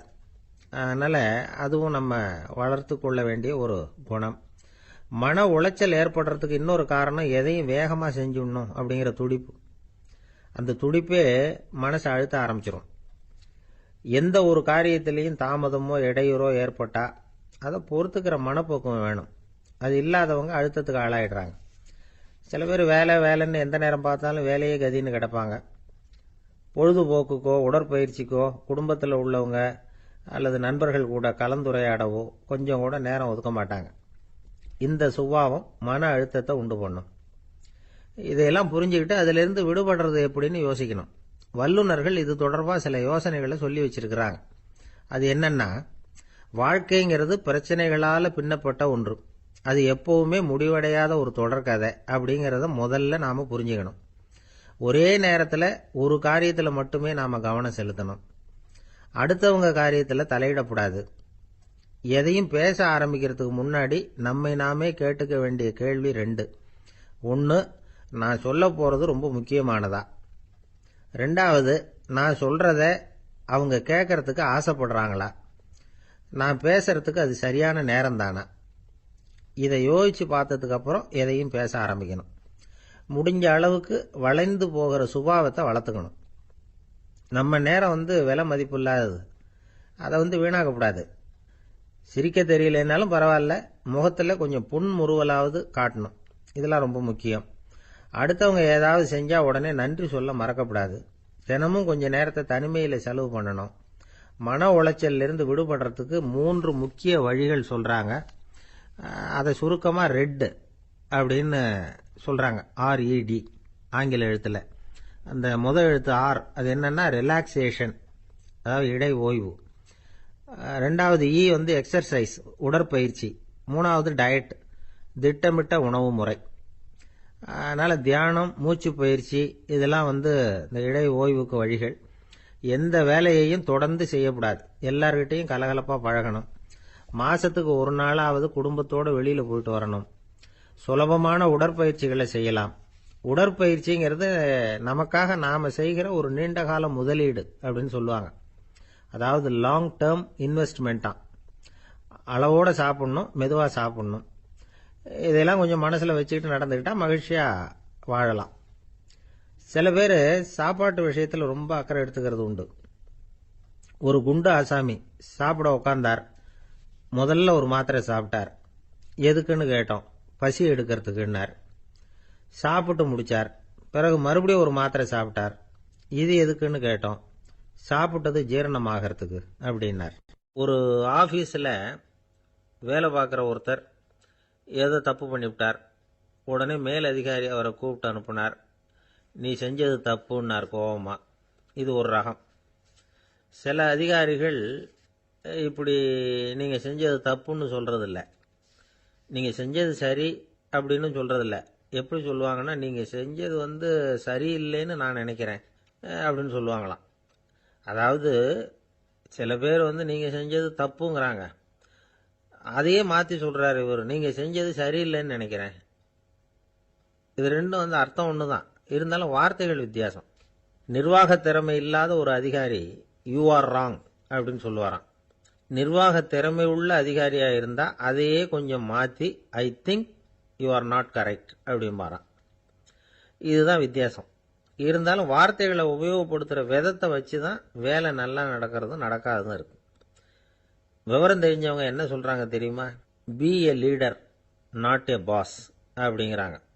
ஒரு லீடரா இரு, பாஸா இருக்காதே அப்படிங்கிறாங்க.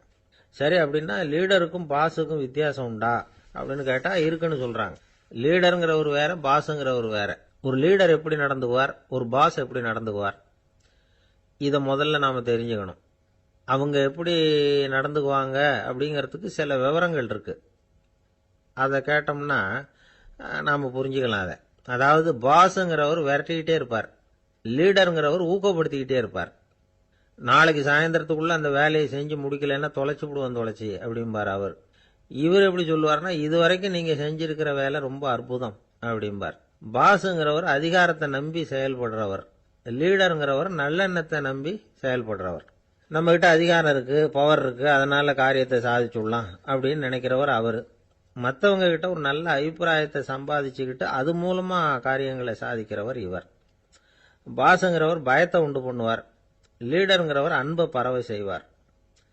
அதை செய்யலைன்னா ஆடிட்ல தகராறாயிடும், இது செய்யலைன்னா இன்கிரிமெண்ட் கட் ஆயிடும், இப்படி ஏதாவது சொல்லி பயமுறுத்திக்கிட்டே இருப்பார் அவர். இவர் அப்படி இல்லை. உடம்பு இப்படி இருக்கு, வீட்டில் எல்லாரும் சௌக்கியமா இருக்கிறாங்களா, ஆஃபீஸில் எல்லாம் வசதியா இருக்குதா, நான் ஏதாவது உதவி செய்யணுமா அப்படின்னு அன்புக்கு முக்கியத்துவம் கொடுப்பார். பாஸுங்கிறவர் எதுக்கெடுத்தாலும் நான் சொல்லிட்டு இருப்பாரு, லீடருங்கிறவர் நாமன்னு சொல்லிட்டு இருப்பார். பாஸுங்கிறவர் தப்புக்கு காரணம் யாருன்னு பார்ப்பார், லீடருங்கிறவர் தப்பு என்னன்னு பார்ப்பார். இதுதான் ரெண்டு பேருக்கு வித்தியாசம். The boss shows who is wrong, the leader shows what is wrong அப்படின்னு சொல்லுவாங்க. இந்த காரியம் எப்படி செய்யப்பட்டிருக்கு அப்படின்னு தெரிஞ்சுக்கிறவர் பாஸ், இந்த காரியத்தை எப்படி செய்யணும்னு செஞ்சு காட்டுறவர் லீடர். பாஸுங்கிறவர் பணியாளர்களை திட்டுவார், லீடர் மரியாதைக்குரியவரா நடத்துவார், அதுக்குரியவரா அவர் நடந்துக்குவார். செய்யற வேலையை ஒரு சுமையா நினைக்க வைக்கிறவர் பாஸ், செய்யற வேலையை ஒரு சந்தோஷமா ஆக்குறவர் லீடர். ஒரு முதலாளியா இருக்கிறவர் அல்லது ஒரு நிர்வாகியா இருக்கிறவர் இது மாதிரியான நுணுக்கங்களை எல்லாம் தெரிஞ்சு வச்சுக்கிறது நல்லது. ஒரு பாஸ் இருக்கார், அவர் ஒரு நாள் ரொம்ப பெருமையா தன்னோட ஆபீஸை பத்தி பேசிக்கிட்டு இருந்தார். எனக்கு கீழே 200 பேர் வேலை செய்யறாங்க சார், நான் ஒரு கோடு கிழிச்சா அவங்க அதை தாண்டாத அளவுக்கு நான் நடந்துக்கிறேன் சார் அப்படின்னார் அவர். அது எப்படி முடியுது உங்களால அப்படின்னு கேட்டோம். நான் கோடே கிழிக்கிறது இல்லை சார் அப்படின்னார். என்ன சார் உங்க பையன் என்ன செஞ்சுக்கிட்டு இருக்கிறான் இப்போ அப்படின்னு கேட்டார் ஒருத்தர். அடிக்கடி கண்ணாடி முன்னாடி நின்று அழகு பார்த்துக்கிட்டு இருக்கிறான் சார் அப்படின்னாரு அப்பா. இளம் பருவம் இப்படிதான் இருக்கும், அதையெல்லாம் சாதாரணமா நினைச்சுடாதீங்க அப்படின்னாரு அவரு. என்ன சார் சொல்றீங்க, கண்ணாடி முன்னாடி நின்றுக்கிட்டு நேரத்தை வீணாக்கிக்கிட்டு இருக்கான், அதை ஒரு பெரிய விஷயமா நான் நினைக்கணுமா அப்படின்னாரு இவர். இளம் பருவத்தில் இளைஞர்களுக்கும் சின்ன பொண்ணுங்களுக்கும் அடிக்கடி கண்ணாடியில் பார்க்கணும்னு தோணும். அது வெறுமனே அழகு பார்க்கறது மட்டும் இல்லை, அவங்க தங்களையே தேடி கண்டுபிடிக்கிற ஒரு முயற்சி அது. இது ஒரு மனோதத்துவ விளைவு. இது வரைக்கும் சின்ன பிள்ளையா இருந்துட்டோம், இனிமே நாமளும் மற்றவங்க மாதிரி மனிதர்கள் தான் அப்படிங்கிற உணர்வு அவங்களுக்கு வருது. தங்களோட முகம் எப்படி இருக்குது, அழகு எப்படி இருக்கு, உடம்பு நேரம் எப்படி இருக்கு, முடி எப்படி இருக்கு அப்படிங்கறதையெல்லாம் கண்டுபிடிக்கிறாங்க. அதுக்கப்புறம் இன்னொரு ஆணோ பொண்ணோ தன்னை கவனிக்கணும் அப்படின்னு நினைக்கிறாங்க. இதெல்லாம் மனோதத்துவ உண்மைகள், இதெல்லாம் இயற்கை. இதை பார்த்துட்டு பெத்தவங்க பிள்ளைங்க கெட்டு போட்டாங்க அப்படின்னு நினைக்கக்கூடாது, அவங்கள திட்டிக்கிட்டே இருக்கக்கூடாது. இன்னைக்கு பல குடும்பங்களில் இதுதான் நடந்துகிட்டு இருக்குது. மனுஷ வாழ்க்கையிலேயே இப்படியும் இல்லாத அப்படியும் இல்லாத ஒரு பருவம் வந்து இளம் பருவம். 13லேருந்து 19 வயசுக்கு உட்பட்ட ஆண்கள் பெண்கள் இந்த வகையை சேர்ந்தவங்க, டீனேஜ் குரூப். இவங்கள சின்னவங்கன்னு நினச்சிட முடியாது, பெரியவங்கன்னு நினச்சிட முடியாது. இவங்க ரொம்ப சென்சிட்டிவ். சமூகம் நினைச்சா இவங்களை வந்து நல்லவங்களாகவும் ஆக்கலாம், கெட்டவங்களாகவும் ஆக்கலாம். கொஞ்சம் அக்கறை எடுத்துக்கிட்டால் பெரிய பெரிய மேதைகளையும் விஞ்ஞானிகளையும் உருவாக்கலாம். ஆனால் நடக்கிறது என்ன தெரியுமா? அநேகமாக இவங்களை யாருமே சரியாக புரிஞ்சுக்கிறது இல்லை, இவங்களை சரியாக நடத்துறதும் இல்லை. இது வரைக்கும் நாம் சொல்கிறத கேட்டுக்கிட்டு இருந்தான், இப்போல்லாம் அவன் இஷ்டத்துக்கு நடக்க ஆரம்பிச்சுட்டான் அப்படின்னு வருத்தப்படுற பெற்றோர்கள் அதிகம். இது வருத்தப்படுற விஷயம் இல்லை, சந்தோஷப்பட வேண்டிய விஷயம். உங்கள் புள்ள வந்து சொந்தமாக யோசிக்க ஆரம்பிக்கிறதும் நடந்துக்க ஆரம்பிக்கிறதும் ஒரு தப்பான விஷயமா? அவன் கடைசி வரைக்கும் உங்கள் பேச்சையே கேட்டுக்கிட்டு இருக்கணுங்கிறது என்ன நியாயம்? இன்னைக்கு இளைஞர்களை வந்து பெரியவங்க தப்பாக புரிஞ்சுக்கிட்டு தவறாக நடத்துறதுனால தான் அவங்களுக்கு வெறுப்பு, எரிச்சல், மனக்கசப்பு எல்லாம் உண்டாகுது. பெற்றவங்க சரியாக மதிக்கிறது இல்லை அப்படிங்கிற ஒரே காரணத்தினாலேயே வீணா போகிற பிள்ளைங்க இன்னைக்கு அதிகம். சரி, பெற்றவங்களுக்கு இன்னைக்கு என்னதான் புத்தி சொல்ல வர்றீங்க அப்படின்னு கேட்குறீங்களா? நாம எதையும் சொல்ல வரல, ஆனால் அது சம்பந்தமான சில நிபுணர்கள் சொல்லியிருக்கிறத உங்க காதில் போட்டு வைக்கலாம். அது என்னன்னா, பிள்ளைங்க கிட்ட அன்பு செலுத்துங்க. குழந்தையா இருந்தப்போ எவ்வளவு பாசமா இருந்தீங்க, வளர வளர அதை ஏன் குறைச்சிக்கிறீங்க? பெற்றவங்களின் அன்பான வார்த்தைகளுக்கு ஏங்குறவங்க தான் இன்றைய இளைஞர்கள். அவங்க எதை சொன்னாலும் அதை அக்கறையாக காது கொடுத்து கேளுங்க, அலட்சியப்படுத்தாதீங்க. அவங்க விரும்புறது உங்ககிட்ட இருந்து ஒரு மதிப்பு, மரியாதை, அங்கீகாரம், இவ்வளவுதான். அவங்க அவங்களாவே முடிவுகள் எடுக்கட்டும், அதுக்கு நீங்க உதவியா இருங்க, அது போதும். மற்றவங்க முன்னாடி, முக்கியமாக அவங்க நண்பர்கள் முன்னாடி அவங்கள பற்றி மட்டமாக பேசாதீங்க. அவங்க கிட்ட பொய் சொல்லக்கூடாது. நீங்கள் சொன்னது பொய்ன்னு தெரிஞ்சு போச்சுன்னா உங்கள் பேரில் அவங்களுக்கு இருக்கிற மதிப்பு போயிடும், நம்பிக்கை போயிடும். அவங்களுக்கு முன்னாடி நீங்கள் சண்டை போடக்கூடாது. உங்கள் பிள்ளைய எப்பவும் இன்னொரு பிள்ளையோட ஒப்பிட்டு பேசுகிற வேலையே வேணாம். கூட பிறந்த மற்றவங்களோட கூட ஒப்பிடக்கூடாது. இப்படி செஞ்சால் அவன் உங்ககிட்டையும் பிரியமாக இருக்க மாட்டான், அவங்ககிட்டையும் பிரியமாக இருக்க மாட்டான். புள்ள எங்கே போகிறான், என்ன பண்ணுறான் அப்படின்னுலாம் வந்து துப்பறிஞ்சிக்கிட்டு இருக்கக்கூடாது. இளைஞர்கள் வந்து தனிமையை விரும்புகிறவங்க. அவங்கள வந்து பெட்டியில் வச்சு மூடி பாதுகாக்கணும்னு நினைக்கக்கூடாது. அவங்கள எப்படி பாதுகாக்கிறது அப்படிங்கிறது அவங்களுக்கே தெரியும். உங்கள் புள்ள எப்படி நடந்துக்கணும்னு நீங்கள் எதிர்பார்க்குறீங்களோ அது மாதிரி நீங்கள் நடந்து காட்டுங்க, அது போதும். ஒரு வீட்டில் அப்பாவும் அம்மாவும் பேசிக்கிட்டு இருக்கிறாங்க. என்னங்க, நம்ம பொண்ணு பெரியவளாயிட்டா, அடிக்கடி கண்ணாடி முன்னாடி போய் நின்றுக்கிட்டு இருக்கிறா, சீக்கிரமாக ஒரு பையனை பார்த்து கல்யாணத்தை முடிக்காம இப்படி மசன்னு கல் மாதிரி உட்காந்துருக்குறீங்களே அப்படின்னு சத்தம் போட்டாங்க. அந்த அம்மா, அவசரப்படாத, பார்க்கறதுக்கு கண்ணுக்கு அழகா லட்சணமா புத்திசாலியா ஒரு பையன் கிடைக்க வேணாமா, அதுதான் பார்த்துக்கிட்டு இருக்கிறேன் அப்படின்னாரு அப்பா. இதுக்கு அந்த அம்மா சொல்றாங்க, எங்க அப்பா இப்படியெல்லாம் நினைச்சுக்கிட்டு இருந்திருந்தா எனக்கு கல்யாணமே ஆயிருக்காது தெரியுமா அப்படின்னாங்களாம். திருப்பாவை 7ஆம் பாடல். நாயக பெண் பிள்ளையை எழுப்புகிறார்கள். கீசு கீசென்று எங்கும் ஆனைச்சாத்தன் கலந்து பேசின பேச்சரவம் கேட்டிலையோ பேய்ப்பெண்ணே, காசும் பிறப்பும் கலகலப்ப கைவேர்த்து வாசன் அருங்குடல் ஆய்ச்சியர் மத்தினால் ஓசைப்படுத்த தயிர் அரவம் கேட்டிலையோ நாயகப் பெண் பிள்ளாய் நாராயணன் மூர்த்தி, கேசவனைப் பாடவும் நீ கேட்டே கிடத்தியோ தேசமுடையாய் திரவேலோர் எம்பாவாய். எங்கள் குழுவுக்கு தலைவியானவளே, நல்ல அழகுடையவளே, கீசு கீசென்று ஆனைச்சாத்தன் பறவைகள் ஆணும் பெண்ணுமாய் தமக்குள் இன்பமாய் பேசிக்கொள்ளும் பேச்சு உன் காதில் விழவில்லையா? பொழுது விடிந்ததை அறியாமல் பேய்த்தூக்கம் தூங்குகிறாயே. நறுமணம் பொருந்திய குழல்களை உடைய ஆயர் மகளிர் அச்சுத்தாலியும் ஆமைத்தாலியும் ஒலிக்கும்படி தமது கைகளை மாற்றி மாற்றி மத்தினால் தயிர் கடையும் பெரிய ஒலி உன் காதில் விழவில்லையா? உயிர்களின் உள்ளும் புறமும் நிறைந்துள்ள நாராயணன், அழகிய வடிவை உடையவன், நமது ஆயர்பாடியில் கண்ணனாக வந்து தன்னை கொல்ல வந்த கம்சன் விடுத்த கேசி என்ற அரக்கனை கொன்று கேசவன் என்று பெயர் பெற்றவன். அவனது புகழை இந்த மார்கழி விடியற்காலையில் நாங்கள் பாடி வருவதை காதால் கேட்டும் கேளாதது போல் படுக்கையில் கிடக்கிறாயே, இது உன் பெருமைக்கு அழகல்ல, எழுந்து கதவை திற. இது பாடலின் திரண்ட பொருள்.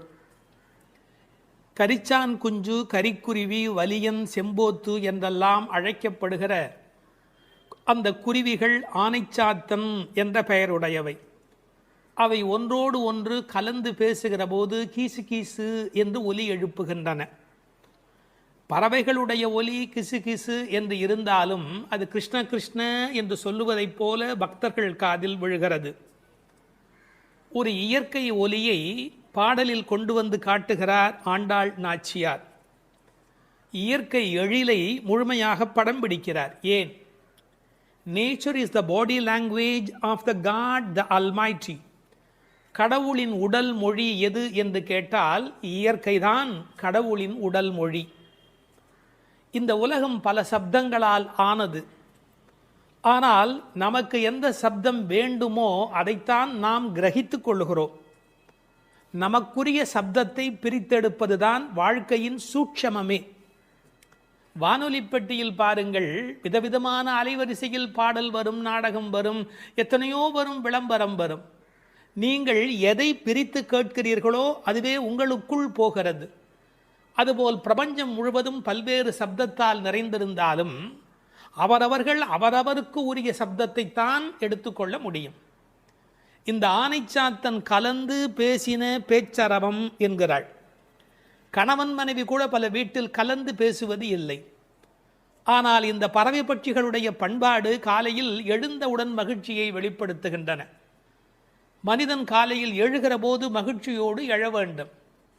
நேற்று இரவு தூங்கினோம், அது ஒரு பெரிய விஷயம். இன்று காலை உயிரோடு எழுந்திருக்கிறோம், அதுவும் பெரிய விஷயம். அதனால் மகிழ்ச்சியோடு அந்த மகிழ்ச்சியை கடவுளுக்கு நன்றி சொல்வதைப் போல பறவை பட்சிகள் சப்தஜாலம் எழுப்புகின்றன.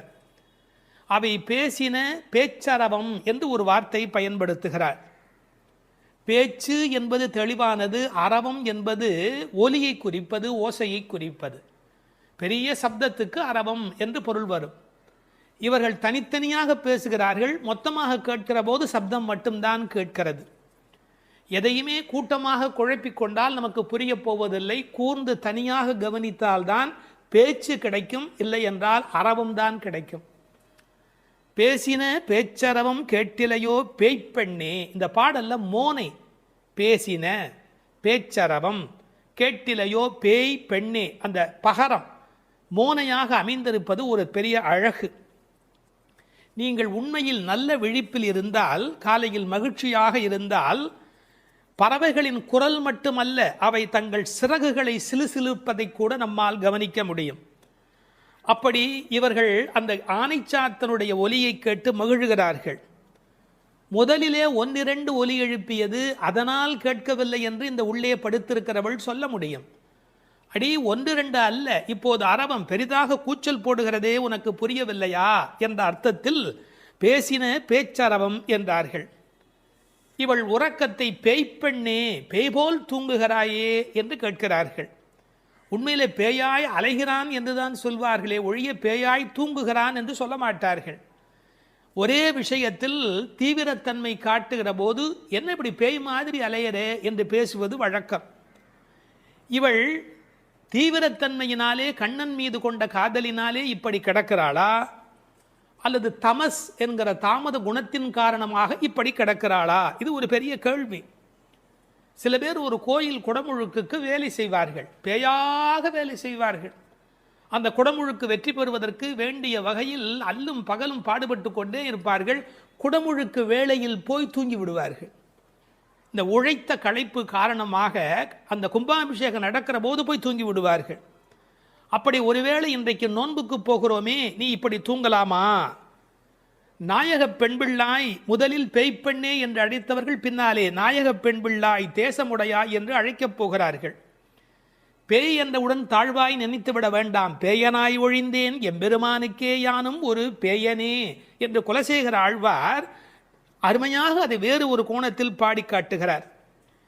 இவர்களை எழ ஒட்டாதபடிக்கு செய்வது எது என்றால், அந்த கண்ணன் மீது கொண்ட அளவற்ற காதல் அல்லது பிரேமை ஒரு காரணமாக இருக்கலாம். அடுத்த ஒரு ஓசையை வர்ணிக்கிறார், இயற்கையை சொல்லி நமக்கு புரிய வைக்கிறார். பெண்கள் தயிர் கடைகிறார்கள்.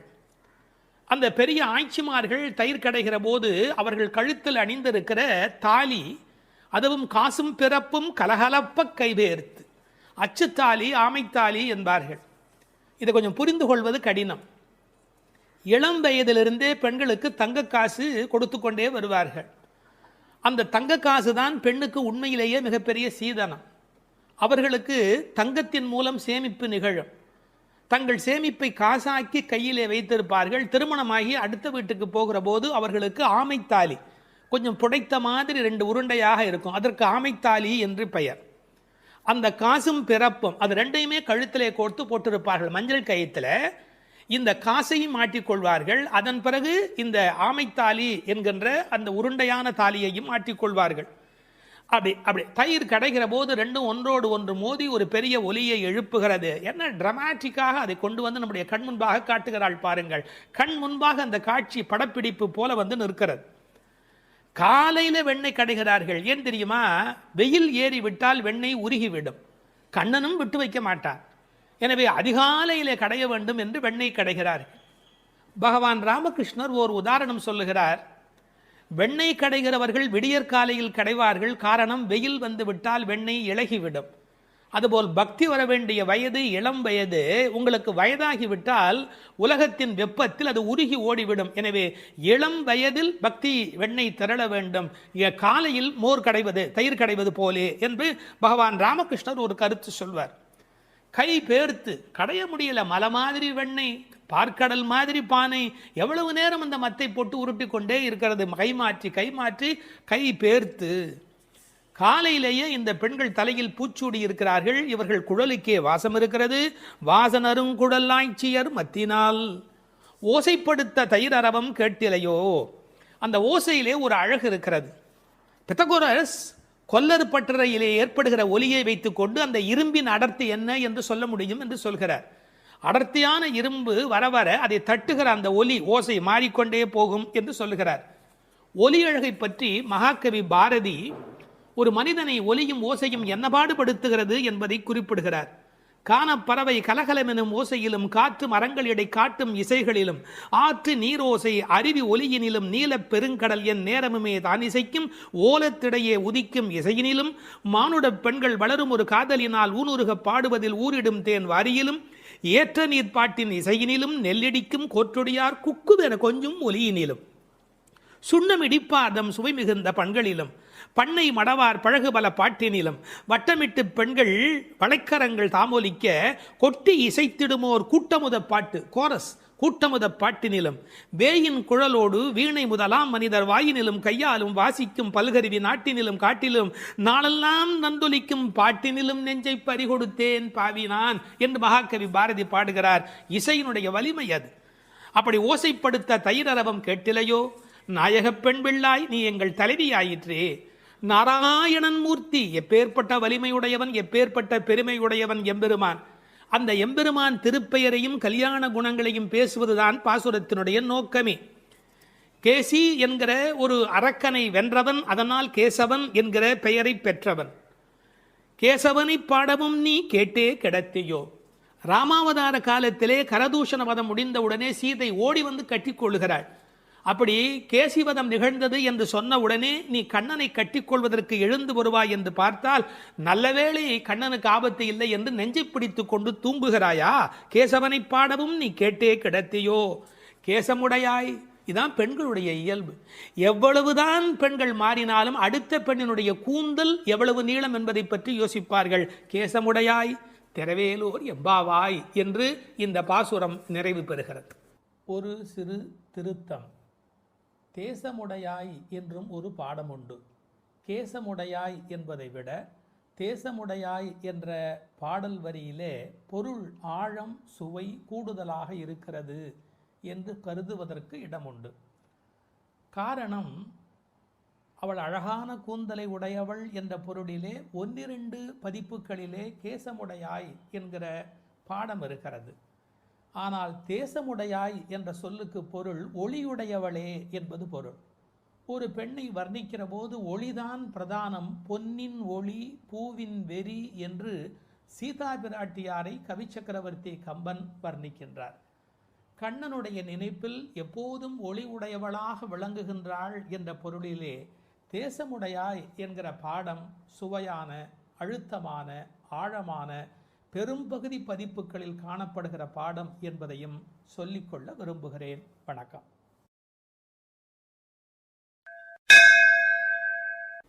எட்டாவது திருப்பாவை பாட்டு. உற்சாகமுள்ள ஒரு பெண்ணை உறக்கத்திலிருந்து எழுப்புகிறார்கள். கீழ்வானம் வெள்ளென்று எருமை சிறு வீடு மேய்வான் பரந்தனகான், மிக்குள்ள பிள்ளைகளும் போவான் போகின்றாரை போகாமல் காத்து உன்னை கூவுவான் வந்து நின்றோம். கோதூகலமுடைய பாவாய் எழுந்திராய், பாடிப்பறை கொண்டு மாவாய் பிளந்தானே, மல்லரை மாட்டிய தேவாதி தேவனைச் சென்று நாம் சேவித்தால் ஆவா என்று ஆராய்ந்து அருளேலோர் எம்பாவாய். 8ஆம் பாட்டின் உரை. கண்ணனை எப்போதும் எண்ணி குதூகலமே வடிவான ஒரு பெண் இப்பாடலில் எழுப்பப்படுகிறாள். எப்போதும் மகிழ்ச்சி நிறைந்த பெண்ணே, கிழக்கு வெளுத்து விட்டது.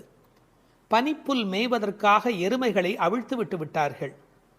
பாவை நோன்புக்கென்ன நீராட மிகுதியான நமது கூட்டத்தைச் சேர்ந்த பெண்கள் பாவையின் நோன்பு கொண்டாடும் இடத்திற்கு புறப்பட்டு சென்று கொண்டிருக்கிறார்கள்.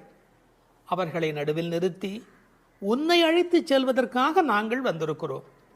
கேசி என்ற குதிரை வடிவில் வந்த அரக்கனை மாய்த்தவனும், சாணூரன் முஷ்டிகன் என்ற மல்லர்களை வென்று கொன்றவனும், தேவர்களுக்கெல்லாம் பெரிய தேவனுமான கண்ணனை நினைத்து பாடி அவனை சென்று அடைந்தால் அவன் நம் வருகையை அறிந்து வாருங்கள் வாருங்கள் என்று அழைத்து நாம் விரும்பிய பறையை நலனை நமக்கு தருவான். உறக்கத்தை கலைந்து எழுந்திரு என்பதுதான் இந்த பாடலின் திரண்ட பொருள். கீழ்வானம் வெள்ளென்று, கிழக்கு வெளுத்து விட்டது, அதாவது சூரிய உதயத்திற்கு முன்பான அருணோதயம் நிகழ்ந்து விட்டது. பண்டைய தமிழ் மரபு சூரியன் உதிப்பதற்கு முன்பாக எழுந்துவிட வேண்டும் என்கிற ஒரு ஒழுங்கியல் இருந்தது. இதற்கு ஒரு காரணம் உண்டு, ஒரு அருமையான பொன்மொழி. சூரியன் யாரை படுக்கையில் பார்க்கிறானோ அவர்களை வாழ்நாள் முழுவதும் படுக்கையிலேயே விட்டுவிடுகிறான் என்று ஒரு பொன்மொழி உண்டு. மனிதன் நோயின்றி இருக்க வேண்டும் என்று சொன்னால் விடியல் வேளையிலே சூரியன் வருகிறதற்கு முன்பாக எழுந்து நின்று அந்த சூரியனை வரவேற்பதற்கு தயாராக இருக்க வேண்டும். இந்த கிழக்கு வெளுத்தது என்பதை கீழ்வானம் வெள்ளென்று என்று எழுதுகிறார். ஒரு குறிப்பு, இவையெல்லாம் வெளியில் நடக்கிற விஷயங்கள். சூரியோதயத்திற்கு முந்தைய வானம் வெளுத்த நிலை. வெளியில் நடக்க வேண்டியதெல்லாம் நடந்து விட்டதே, உள்ளே நடக்க வேண்டியது நடந்திருக்கிறதா? வெளி அடையாளங்கள் சரியாக இருக்கின்றன, உள்ளே நிகழ வேண்டிய ஆன்ம விடியல் அது நடந்திருக்கிறதா? உனக்கு என்ன அஞ்ஞானமா? இன்னொரு அடையாளம் சொல்லுகிறாள், விடியலுக்கான அடையாளம். எருமை மாட்டை அவிழ்த்து விட்டு விட்டார்கள், மேய்ச்சல் நிலத்திற்கு கூட்டி போக போகிறார்கள். ஆனால் மேய்ச்சலுக்கு போவதற்கு முன்பு அதை அவிழ்த்து விட்டவுடனே பனிப்புல் மேய்வதற்கு அனுமதிப்பார்கள். அதுவும் பரபர என்று ஓடிவர் வந்து அந்த பனிப்புல்லை எல்லாம் மேயும். காரணம், பனிப்புல் மேய்ந்தால் பால் நன்றாக இருக்கும் என்பது ஆயர்பாடியினுடைய கொள்கை. ஆண்டாள் அந்தணர் குலத்தில் பிறந்து வளர்ந்தாலும் கூட அவளுடைய இயல்பு ஆயர்பாடியின் உண்மைகள் அனைத்தையும் தெரிந்து வைத்திருக்கிறாள்.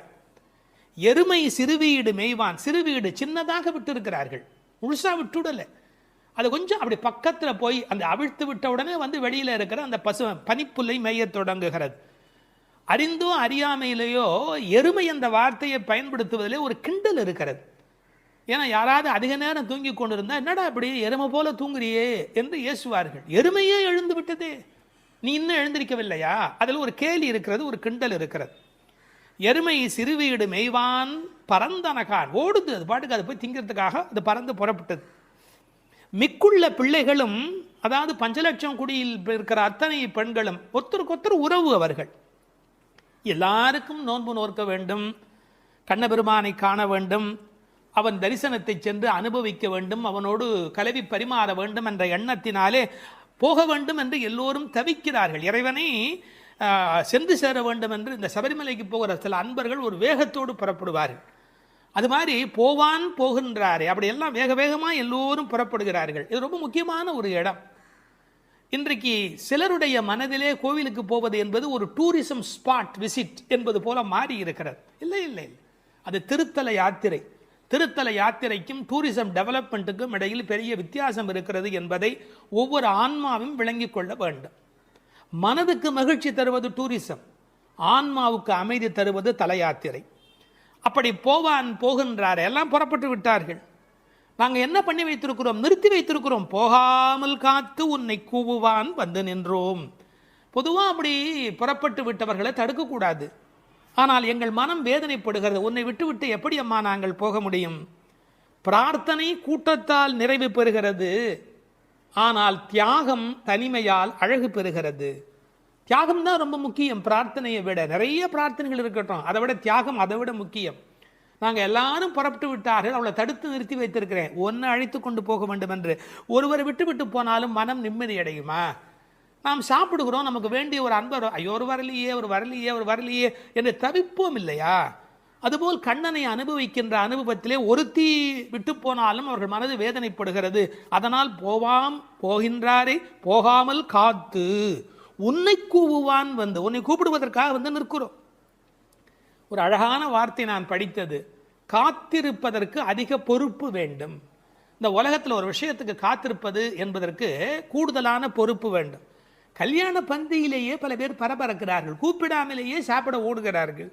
ஆனால் இவர்கள் பக்திக்கு போகிற போது கூட ஒருத்தி வர வேண்டுமே என்று காத்திருக்கிறார்கள். பொறுமை உள்ளவர்களே இந்த உலகத்தை ஒளிமயமாக ஆக்குகிறார்கள்.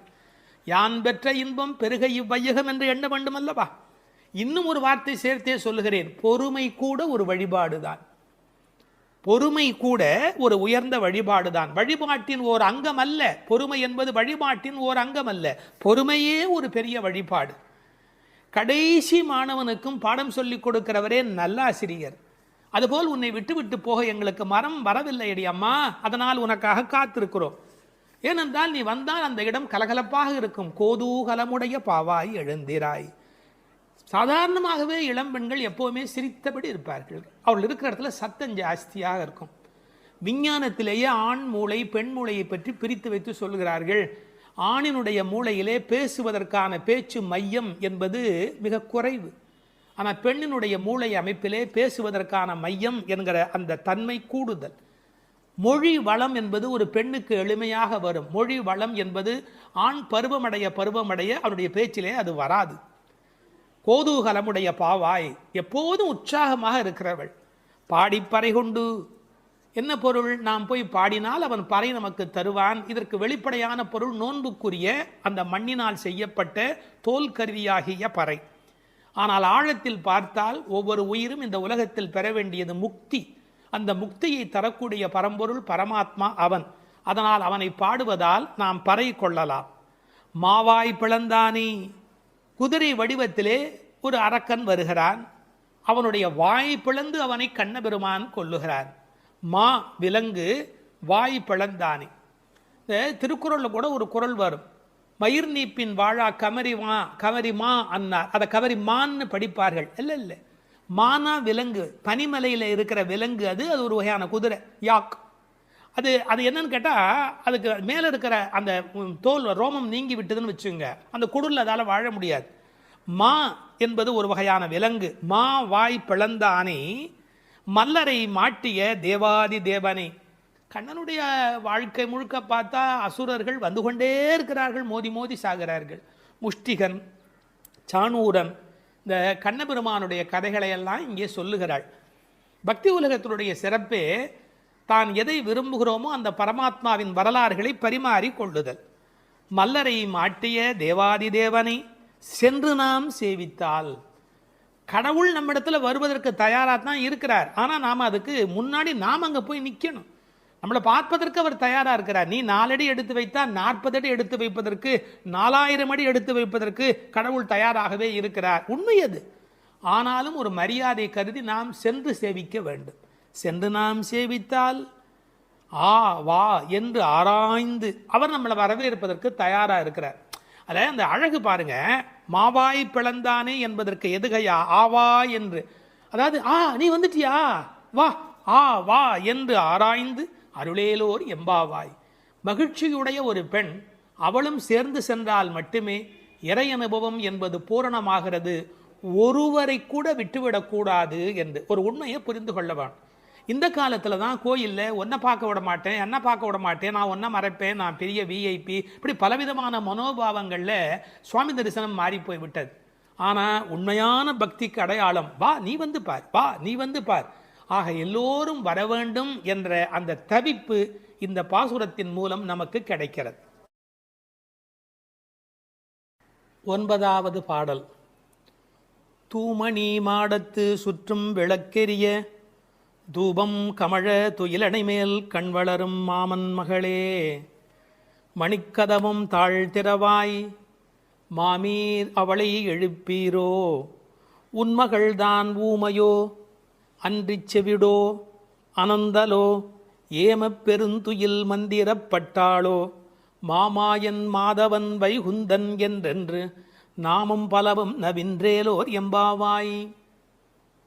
அப்பழுக்கற்ற தூய்மையான பரிசுத்தமான மாட மாளிகைகளைச் சுற்றிலும் 4 பக்கங்களிலும் விளக்குகள் ஒளிவிட்டு பிரகாசித்து எரிந்து கொண்டிருக்கவும், அம்மாளிகையைச் சுற்றிலும் அகில் சந்தனம் போன்ற வாசனைப் பொருள்களின் நறுமணம் எங்கும் கமழவும், நல்ல பஞ்சடைத்த மெத்தையில் கண்ணுறக்கம் கொள்ளும் எங்கள் மாமன் மகளே, மாணிக்கங்கள் பதிக்கப் பெற்ற உன் வீட்டு கதவின் தாழ்பாளை திறக்க மாட்டாயா?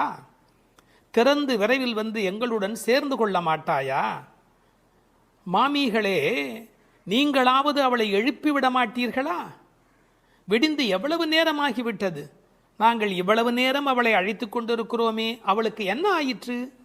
ஒரு வார்த்தை கூட பதில் கூற மாட்டேன் என்கிறாளே, அவள் என்ன பேசும் திறனற்ற ஊமையா? அல்லது நாங்கள் அழைப்பது அவளுக்கு கேட்கவில்லையா, காது கேட்கவில்லையா? அல்லது ஆழ்ந்த பேருறக்கத்தில் படுத்து கிடக்கிறாளா? அல்லது யாரேனும் கட்டுப்படுத்தி அவளை பெருந்துயில் கொள்ளுமாறு செய்து விட்டார்களா?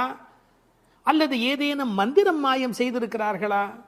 அதன் வசம் கட்டுப்பட்டு இப்படி பேருறக்கம் கொண்டு கிடக்கிறாளே, நாங்கள் அந்த மாமாய செயல்களில் வல்லவனும் மிகுந்த தவமுடைய இலக்குமியின் கணவனும் வைகுண்டத்திற்கு அதிபதியுமான நாராயணன் பெயரை திரும்ப திரும்பச் சொல்லி பக்தி பரவசத்தில் ஈடுபட்டு அவளை அழைக்கிறோமே, அவள் ஏன் இன்னும் எழுந்து வந்து கதவை திறந்து எங்களுடன் சேர்ந்து இறைவன் திருப்பெயரை சொல்லி வழிபட மாட்டேன் என்கிறாள்? நீங்களாவது கேட்டுச் சொல்லுங்களேன் என்கிறார்கள். இந்த பாடலின் திரண்ட பொருள் இது. தூமணி மாடத்து சுற்றும் விளக்கெரிய. விளக்கு எரிப்பதற்கே நிறைய செல்வம் இருக்க வேண்டும். இது சீர்மல்கும் ஆய்பாடி செல்வச் சிறுமியர்கள் வாழுகிற இடம். அந்த வீட்டினுடைய அமைப்பு எப்படி இருக்கிறது? தூய்மையான ரத்தின மணிகள் அப்படியே பதிந்து வைத்திருக்கிறார்கள். ஒரு குறிப்பு எழுதுகிறார்கள், அரசர்கள் அந்தப்புறத்திற்கு சிறந்த மணியை கொண்டு அற்புதமான கட்டடத்தை அமைப்பார்களாம். அங்கு வேண்டாம் என்று ஒதுக்கப்பட்ட கற்களை கொண்டுதான் அரண்மனையையே கட்டுவார்களாம். இது துவளில் மண்டபம், அது தூமணி மாடம் என்று அதற்கு ஒரு விளக்கம் சொல்கிறார்கள். ஆக இழைத்து இழைத்து தூய்மையான மணியினை கொண்டு வந்து கட்டியிருக்கிறார்கள். அது ரத்தின மணி. இந்த பெண் எழுந்திருந்திருக்க வேண்டும், எழுந்திருக்கவில்லை. ஒரு வித்தியாசம் இருக்கிறது. ஒரு குடும்பம் விழிப்பதற்கு முன்பு விழிக்க வேண்டியவள் அந்த வீட்டில் இருக்கிற பெண். ஏனென்றால் ஆண் எழுந்தால் அவனை மட்டும்தான் சுத்தம் செய்து கொள்கிறார். பெண் எழுந்தால் அந்த வீடே சுத்தமாகிறது என்று ஒரு பொன்மொழி சொல்வார்கள். எனவே ஒரு பெண்ணாகி இருக்கிறவள் இப்படி உறங்கிக் கொண்டிருக்கலாமா? தூமணி மாடத்து சுற்றும் விளக்கெரிய. 4 புறங்களிலும் நல்ல விளக்கு எரிந்து கொண்டிருக்கிறது. அது மட்டுமல்ல, அகில் சந்தனம் போன்ற நறுமண புகை வீசுகிறது. தூபம் கமழ, செல்வச் செழிப்பு. துயிலணை மேல் கண் வளரும். அது தூங்குவதற்காகவே அமைக்கப்பட்டிருக்கிற ஒரு பெரிய மெத்தை. அதாவது அந்த மெத்தையை பார்த்தாலேயே வா வா வா வந்து படு என்று அழைப்பதை போல 5 விதமான சிறப்புகள் அமைந்திருக்கக்கூடிய பஞ்சனை அது. அதில் அழகு இருக்கிறது, மென்மை இருக்கிறது, குளிர்ச்சி இருக்கிறது, சுகம் இருக்கிறது. அப்படிப்பட்ட அருமையான அந்த பஞ்சனையின் மீது அவள் படுத்திருக்கிறாள். தமிழிலே தூங்குகிறார்கள் என்று சொல்ல மாட்டார்கள், கண்வளராய் என்று சொல்வார்கள், மங்களம் கருதி. ஏன்னால் தூங்கிவிட்டார் என்றால் அமங்கலமாகிவிடுமே என்பதற்காக கண்வளராய் என்று சொல்லை பயன்படுத்துவது வழக்கம். சின்ன வயதிலிருந்து குழந்தை கண் வளருது என்று ஒரு வார்த்தை சொல்வார்கள். அதில் ஒரு விஞ்ஞான குறிப்பே இருக்கிறது. உண்மையிலேயே கர்ப்பத்தில் குழந்தை தூங்குவதால் தான் வளருகிறது. அது ஒரு 10 மாத காலம் தாயின் கர்ப்பத்தில் கண் திறக்காது. கண் திறந்து விட்டால் ஊமை, அது விதவிதமான குறைபாடு உடைய ஊனமான குழந்தையா வந்து பிறக்கும் என்று விஞ்ஞான குறிப்பு இருக்கிறது. அந்த குழந்தை கண்களை மூடிக்கொண்டு தூங்கிக் கொண்டே இருக்கும். அதில் என்ன ஆச்சரியம் என்று கேட்டால் அப்போதான் அது வளருகிறது. ஒரு புள்ளியிலிருந்து ஒரு குழந்தையாக முழுமையாக வளருகிறது. அந்த கண் வளருதல் என்பதிலே தூங்கும் போது வளர்ச்சி நிகழ்கிறது என்கின்ற ஒரு குறிப்பு இருக்கிறது. மனிதனுக்கு கூட தூக்கம் அவசியம். ஏன்னா உடம்பில் இருக்கிற செல்கள் தங்களை புதுப்பித்துக் கொள்வதற்கு மனிதன் தூங்க வேண்டி இருக்கிறது. அடுத்து உறவு சொல்லி அழைக்கிறாள். மாமன் மகளே. இவள் அந்தணகுல பெண் என்றாலும் 1000 குலமகளாக ஆகும் விருப்பத்தின் காரணமாக ஒரு சம்பந்தத்தை ஏற்படுத்தி கொள்கிறாளாம். இதை உரையாசிரியர்கள் எழுதும்போது ஒரு அழகான வாக்கியமாக குறிப்பிடுகிறார்கள். திருவாய்ப்பாடியிலே ஒரு பிரகிருதி சம்பந்தம் தனக்கு உஜ்ஜீவன ஹேதுவாக ஆண்டாள் ஆசைப்பட்டபடி, அழகிய மணவாள பெருமாள் நாயனாருடைய வியாக்கியானத்திலே திருவாய்ப்பாடியிலே ஒரு பிரகிருதி சம்பந்தம் தனக்கு உஜ்ஜீவன ஹேதுவாக ஆண்டாள் ஆசைப்பட்டபடி மாமன் மகளே என்று உறவு சொல்லி அவள் அழைக்கிறாள். மணிக்கதவம் தாழ்த்திரவாய். அது உள்ளிருப்பது வெளியே தெரியும்படி அமைக்கப்பட்டிருக்கிற ஒரு வீடு. அவள் எப்படி தூங்குகிறாள் என்பது கூட வெளியே தெரிகிறது. அந்த கட்டில், அந்த மெத்தை, அந்த விளக்கு எரிகிறது. இந்த பாடலே மிக ரசமான ஒரு பாடல். திருப்பாவையில் 30 பாட்டு அழகு என்று சொன்னால் இந்த பாட்டுக்கு என்று தனியான ஒரு ரசனை உலகத்தில் தனியான ஒரு கூட்டமே உண்டு. மணிக்கதவம் தாழ்த்திரவாய், நீ வந்து திற. ஏன்னா எழுந்து வந்து திறக்கிற போது நாங்களா திறந்து கொண்டு உள்ள வந்தால் அது மரியாதையாக இருக்காது ஒரு வீட்டுக்குள்ளே. நீ வந்து திற. ஆனால் அவள் அசைவதாக தெரியவில்லை. அவளுடைய அம்மா எழுந்து விட்டாள். அவள் மற்ற வேலைகள் பார்த்து கொண்டிருக்கிறாள். அதனால உறவு சொல்லி அவளை அழைக்கிறார்கள். மாமீர், அவளை எழுப்பீரோ? நீங்கள் அவளை எழுப்பிவிடக்கூடாதா? அப்படி தூங்கி கொண்டிருக்கிறாளே. உன் மகள்தான் தன்னுடைய தோழியினுடைய தாயை பார்த்து சொல்கிறாள், உன் மகள்தான் ஊமையோ அன்றி செவிடோ. என்ன பொருள் தெரியுமா? பேச்சு வராதவர்கள் என்று பொருள் அல்ல. ஊமை என்ற சொல்லுக்கு இறை நாமம் சொல்லாதவர் என்று பொருள் என்று எழுதுகிறார். இறைவனுடைய நாமத்தை சொல்ல வேண்டிய சந்தர்ப்பத்தில் சொல்லவில்லை என்றால் பிறகு நாக்கிருந்து என்ன பையன்? பேசாத நாளெல்லாம் பிறவா நாளே என்பார்கள் அல்லவா? உண்ணா நாள் என்பது இந்த உலகத்தில் சாப்பிடாத நாள் அல்ல, உன்னை வணங்காத நாள் தான் உண்மையிலேயே உண்ணா நாள் என்று குறிப்பிடுவார்கள். ஊமையோ அன்றி செவிடோ. என இறைவன் புகழ் கேளாத செவி என்ன செவியே என்று சிலப்பதிகாரம் பேசும். இந்த பெருமானுடைய புகழை நாங்கள் சொல்லுகிறோம், அவள் காதிருந்தும் கேட்கவில்லையே. நேற்று வரை நன்றாக பேசினாளே, இன்று என்ன ஊமையாகிவிட்டாளா? அழைப்பு அவள் காதில் போய் விழவில்லையா? அல்லது இரண்டுமே அவளுக்கு இணைந்து விட்டதா? சோம்பல் வயப்பட்டாளா? யாரேனும் மந்திரம் மாயம் செய்து விட்டார்களா? என்ன நடந்து விட்டது? ஊமையோ அன்றி செவிடோ. மாமாயன் மாதவன் வைகுந்தன் என்றென்று நாமும் பலவும் நவின்றேலோர் எம்பாவாய். ஏன்னா மந்திர துயில் பட்டாளே. இப்படி அவள் பிடிவாதமான ஒரு தூக்கத்தில் போய் மாட்டிக்கொண்டு இருக்கிறாளே. நாங்கள் அழைக்கிறோம். எதை சொல்லி அழைக்கிறோம்? மாமாயன், மகா மாயையில் வல்லவனாகிய பெருமான். மாதவன், நம்முடைய சாதாரண தவம் அல்ல, எல்லா தவங்களுக்கும் அப்பாற்பட்ட பெரும்பொருள். அந்த தவத்தால் அடைய வேண்டியவன் கருணையினால் தானாகவே நம்மிடத்தில் வருவதால் அவன் மாதவன். வைகுந்தத்தில் இருக்கிறவன் என்றாலும் கருணை காரணமாக ஒவ்வொரு கோயிலிலும் அர்ச்சாவதாரத்தில் எழுந்தருளி இருக்கின்றவன். வைகுண்டபதி என்றாலும் இந்த பூமிக்கு கிடைக்கிறவன். வைகுந்தன் என்றென்று நாமும் பலவும் நவின்று. உண்மையிலேயே திருப்பாவையினுடைய நோக்கமே இறைவனுடைய நாமத்தை பல வகையில் சொல்வது. இறைவனுடைய நாமத்துக்கு மிகுந்த சக்தி அதிகம். கட்டிப்பொன் போலே அவன், பணிப்பொன் போலே திருநாமம் என்று உரை எழுதுவார்கள். அதாவது தங்கத்தில் ஒரு பெரிய கட்டி இருந்தால் கூட அதை வைத்துக்கொண்டு என்ன பண்ணுவது? ஆனால் பணிக்கப்பட்ட பொன், வளைக்கப்பட்ட பொன்னாக இருந்தால் அது பல சமயத்தில் ஆபத்துக்கு உதவும். ஒரு மோதிரமாக இருந்தால் அடகு கடையில் வைத்து கூட ஒரு ஆபத்திலேருந்து வெளியில் வரலாம். இறைவன் வைகுந்தத்திலே இருக்கிறான் என்று சொன்னால் கட்டிப்பொன் போலே, ஆனால் பணிப்பொன் போலே அவனுடைய திருநாமம், நாமம் பலவும்.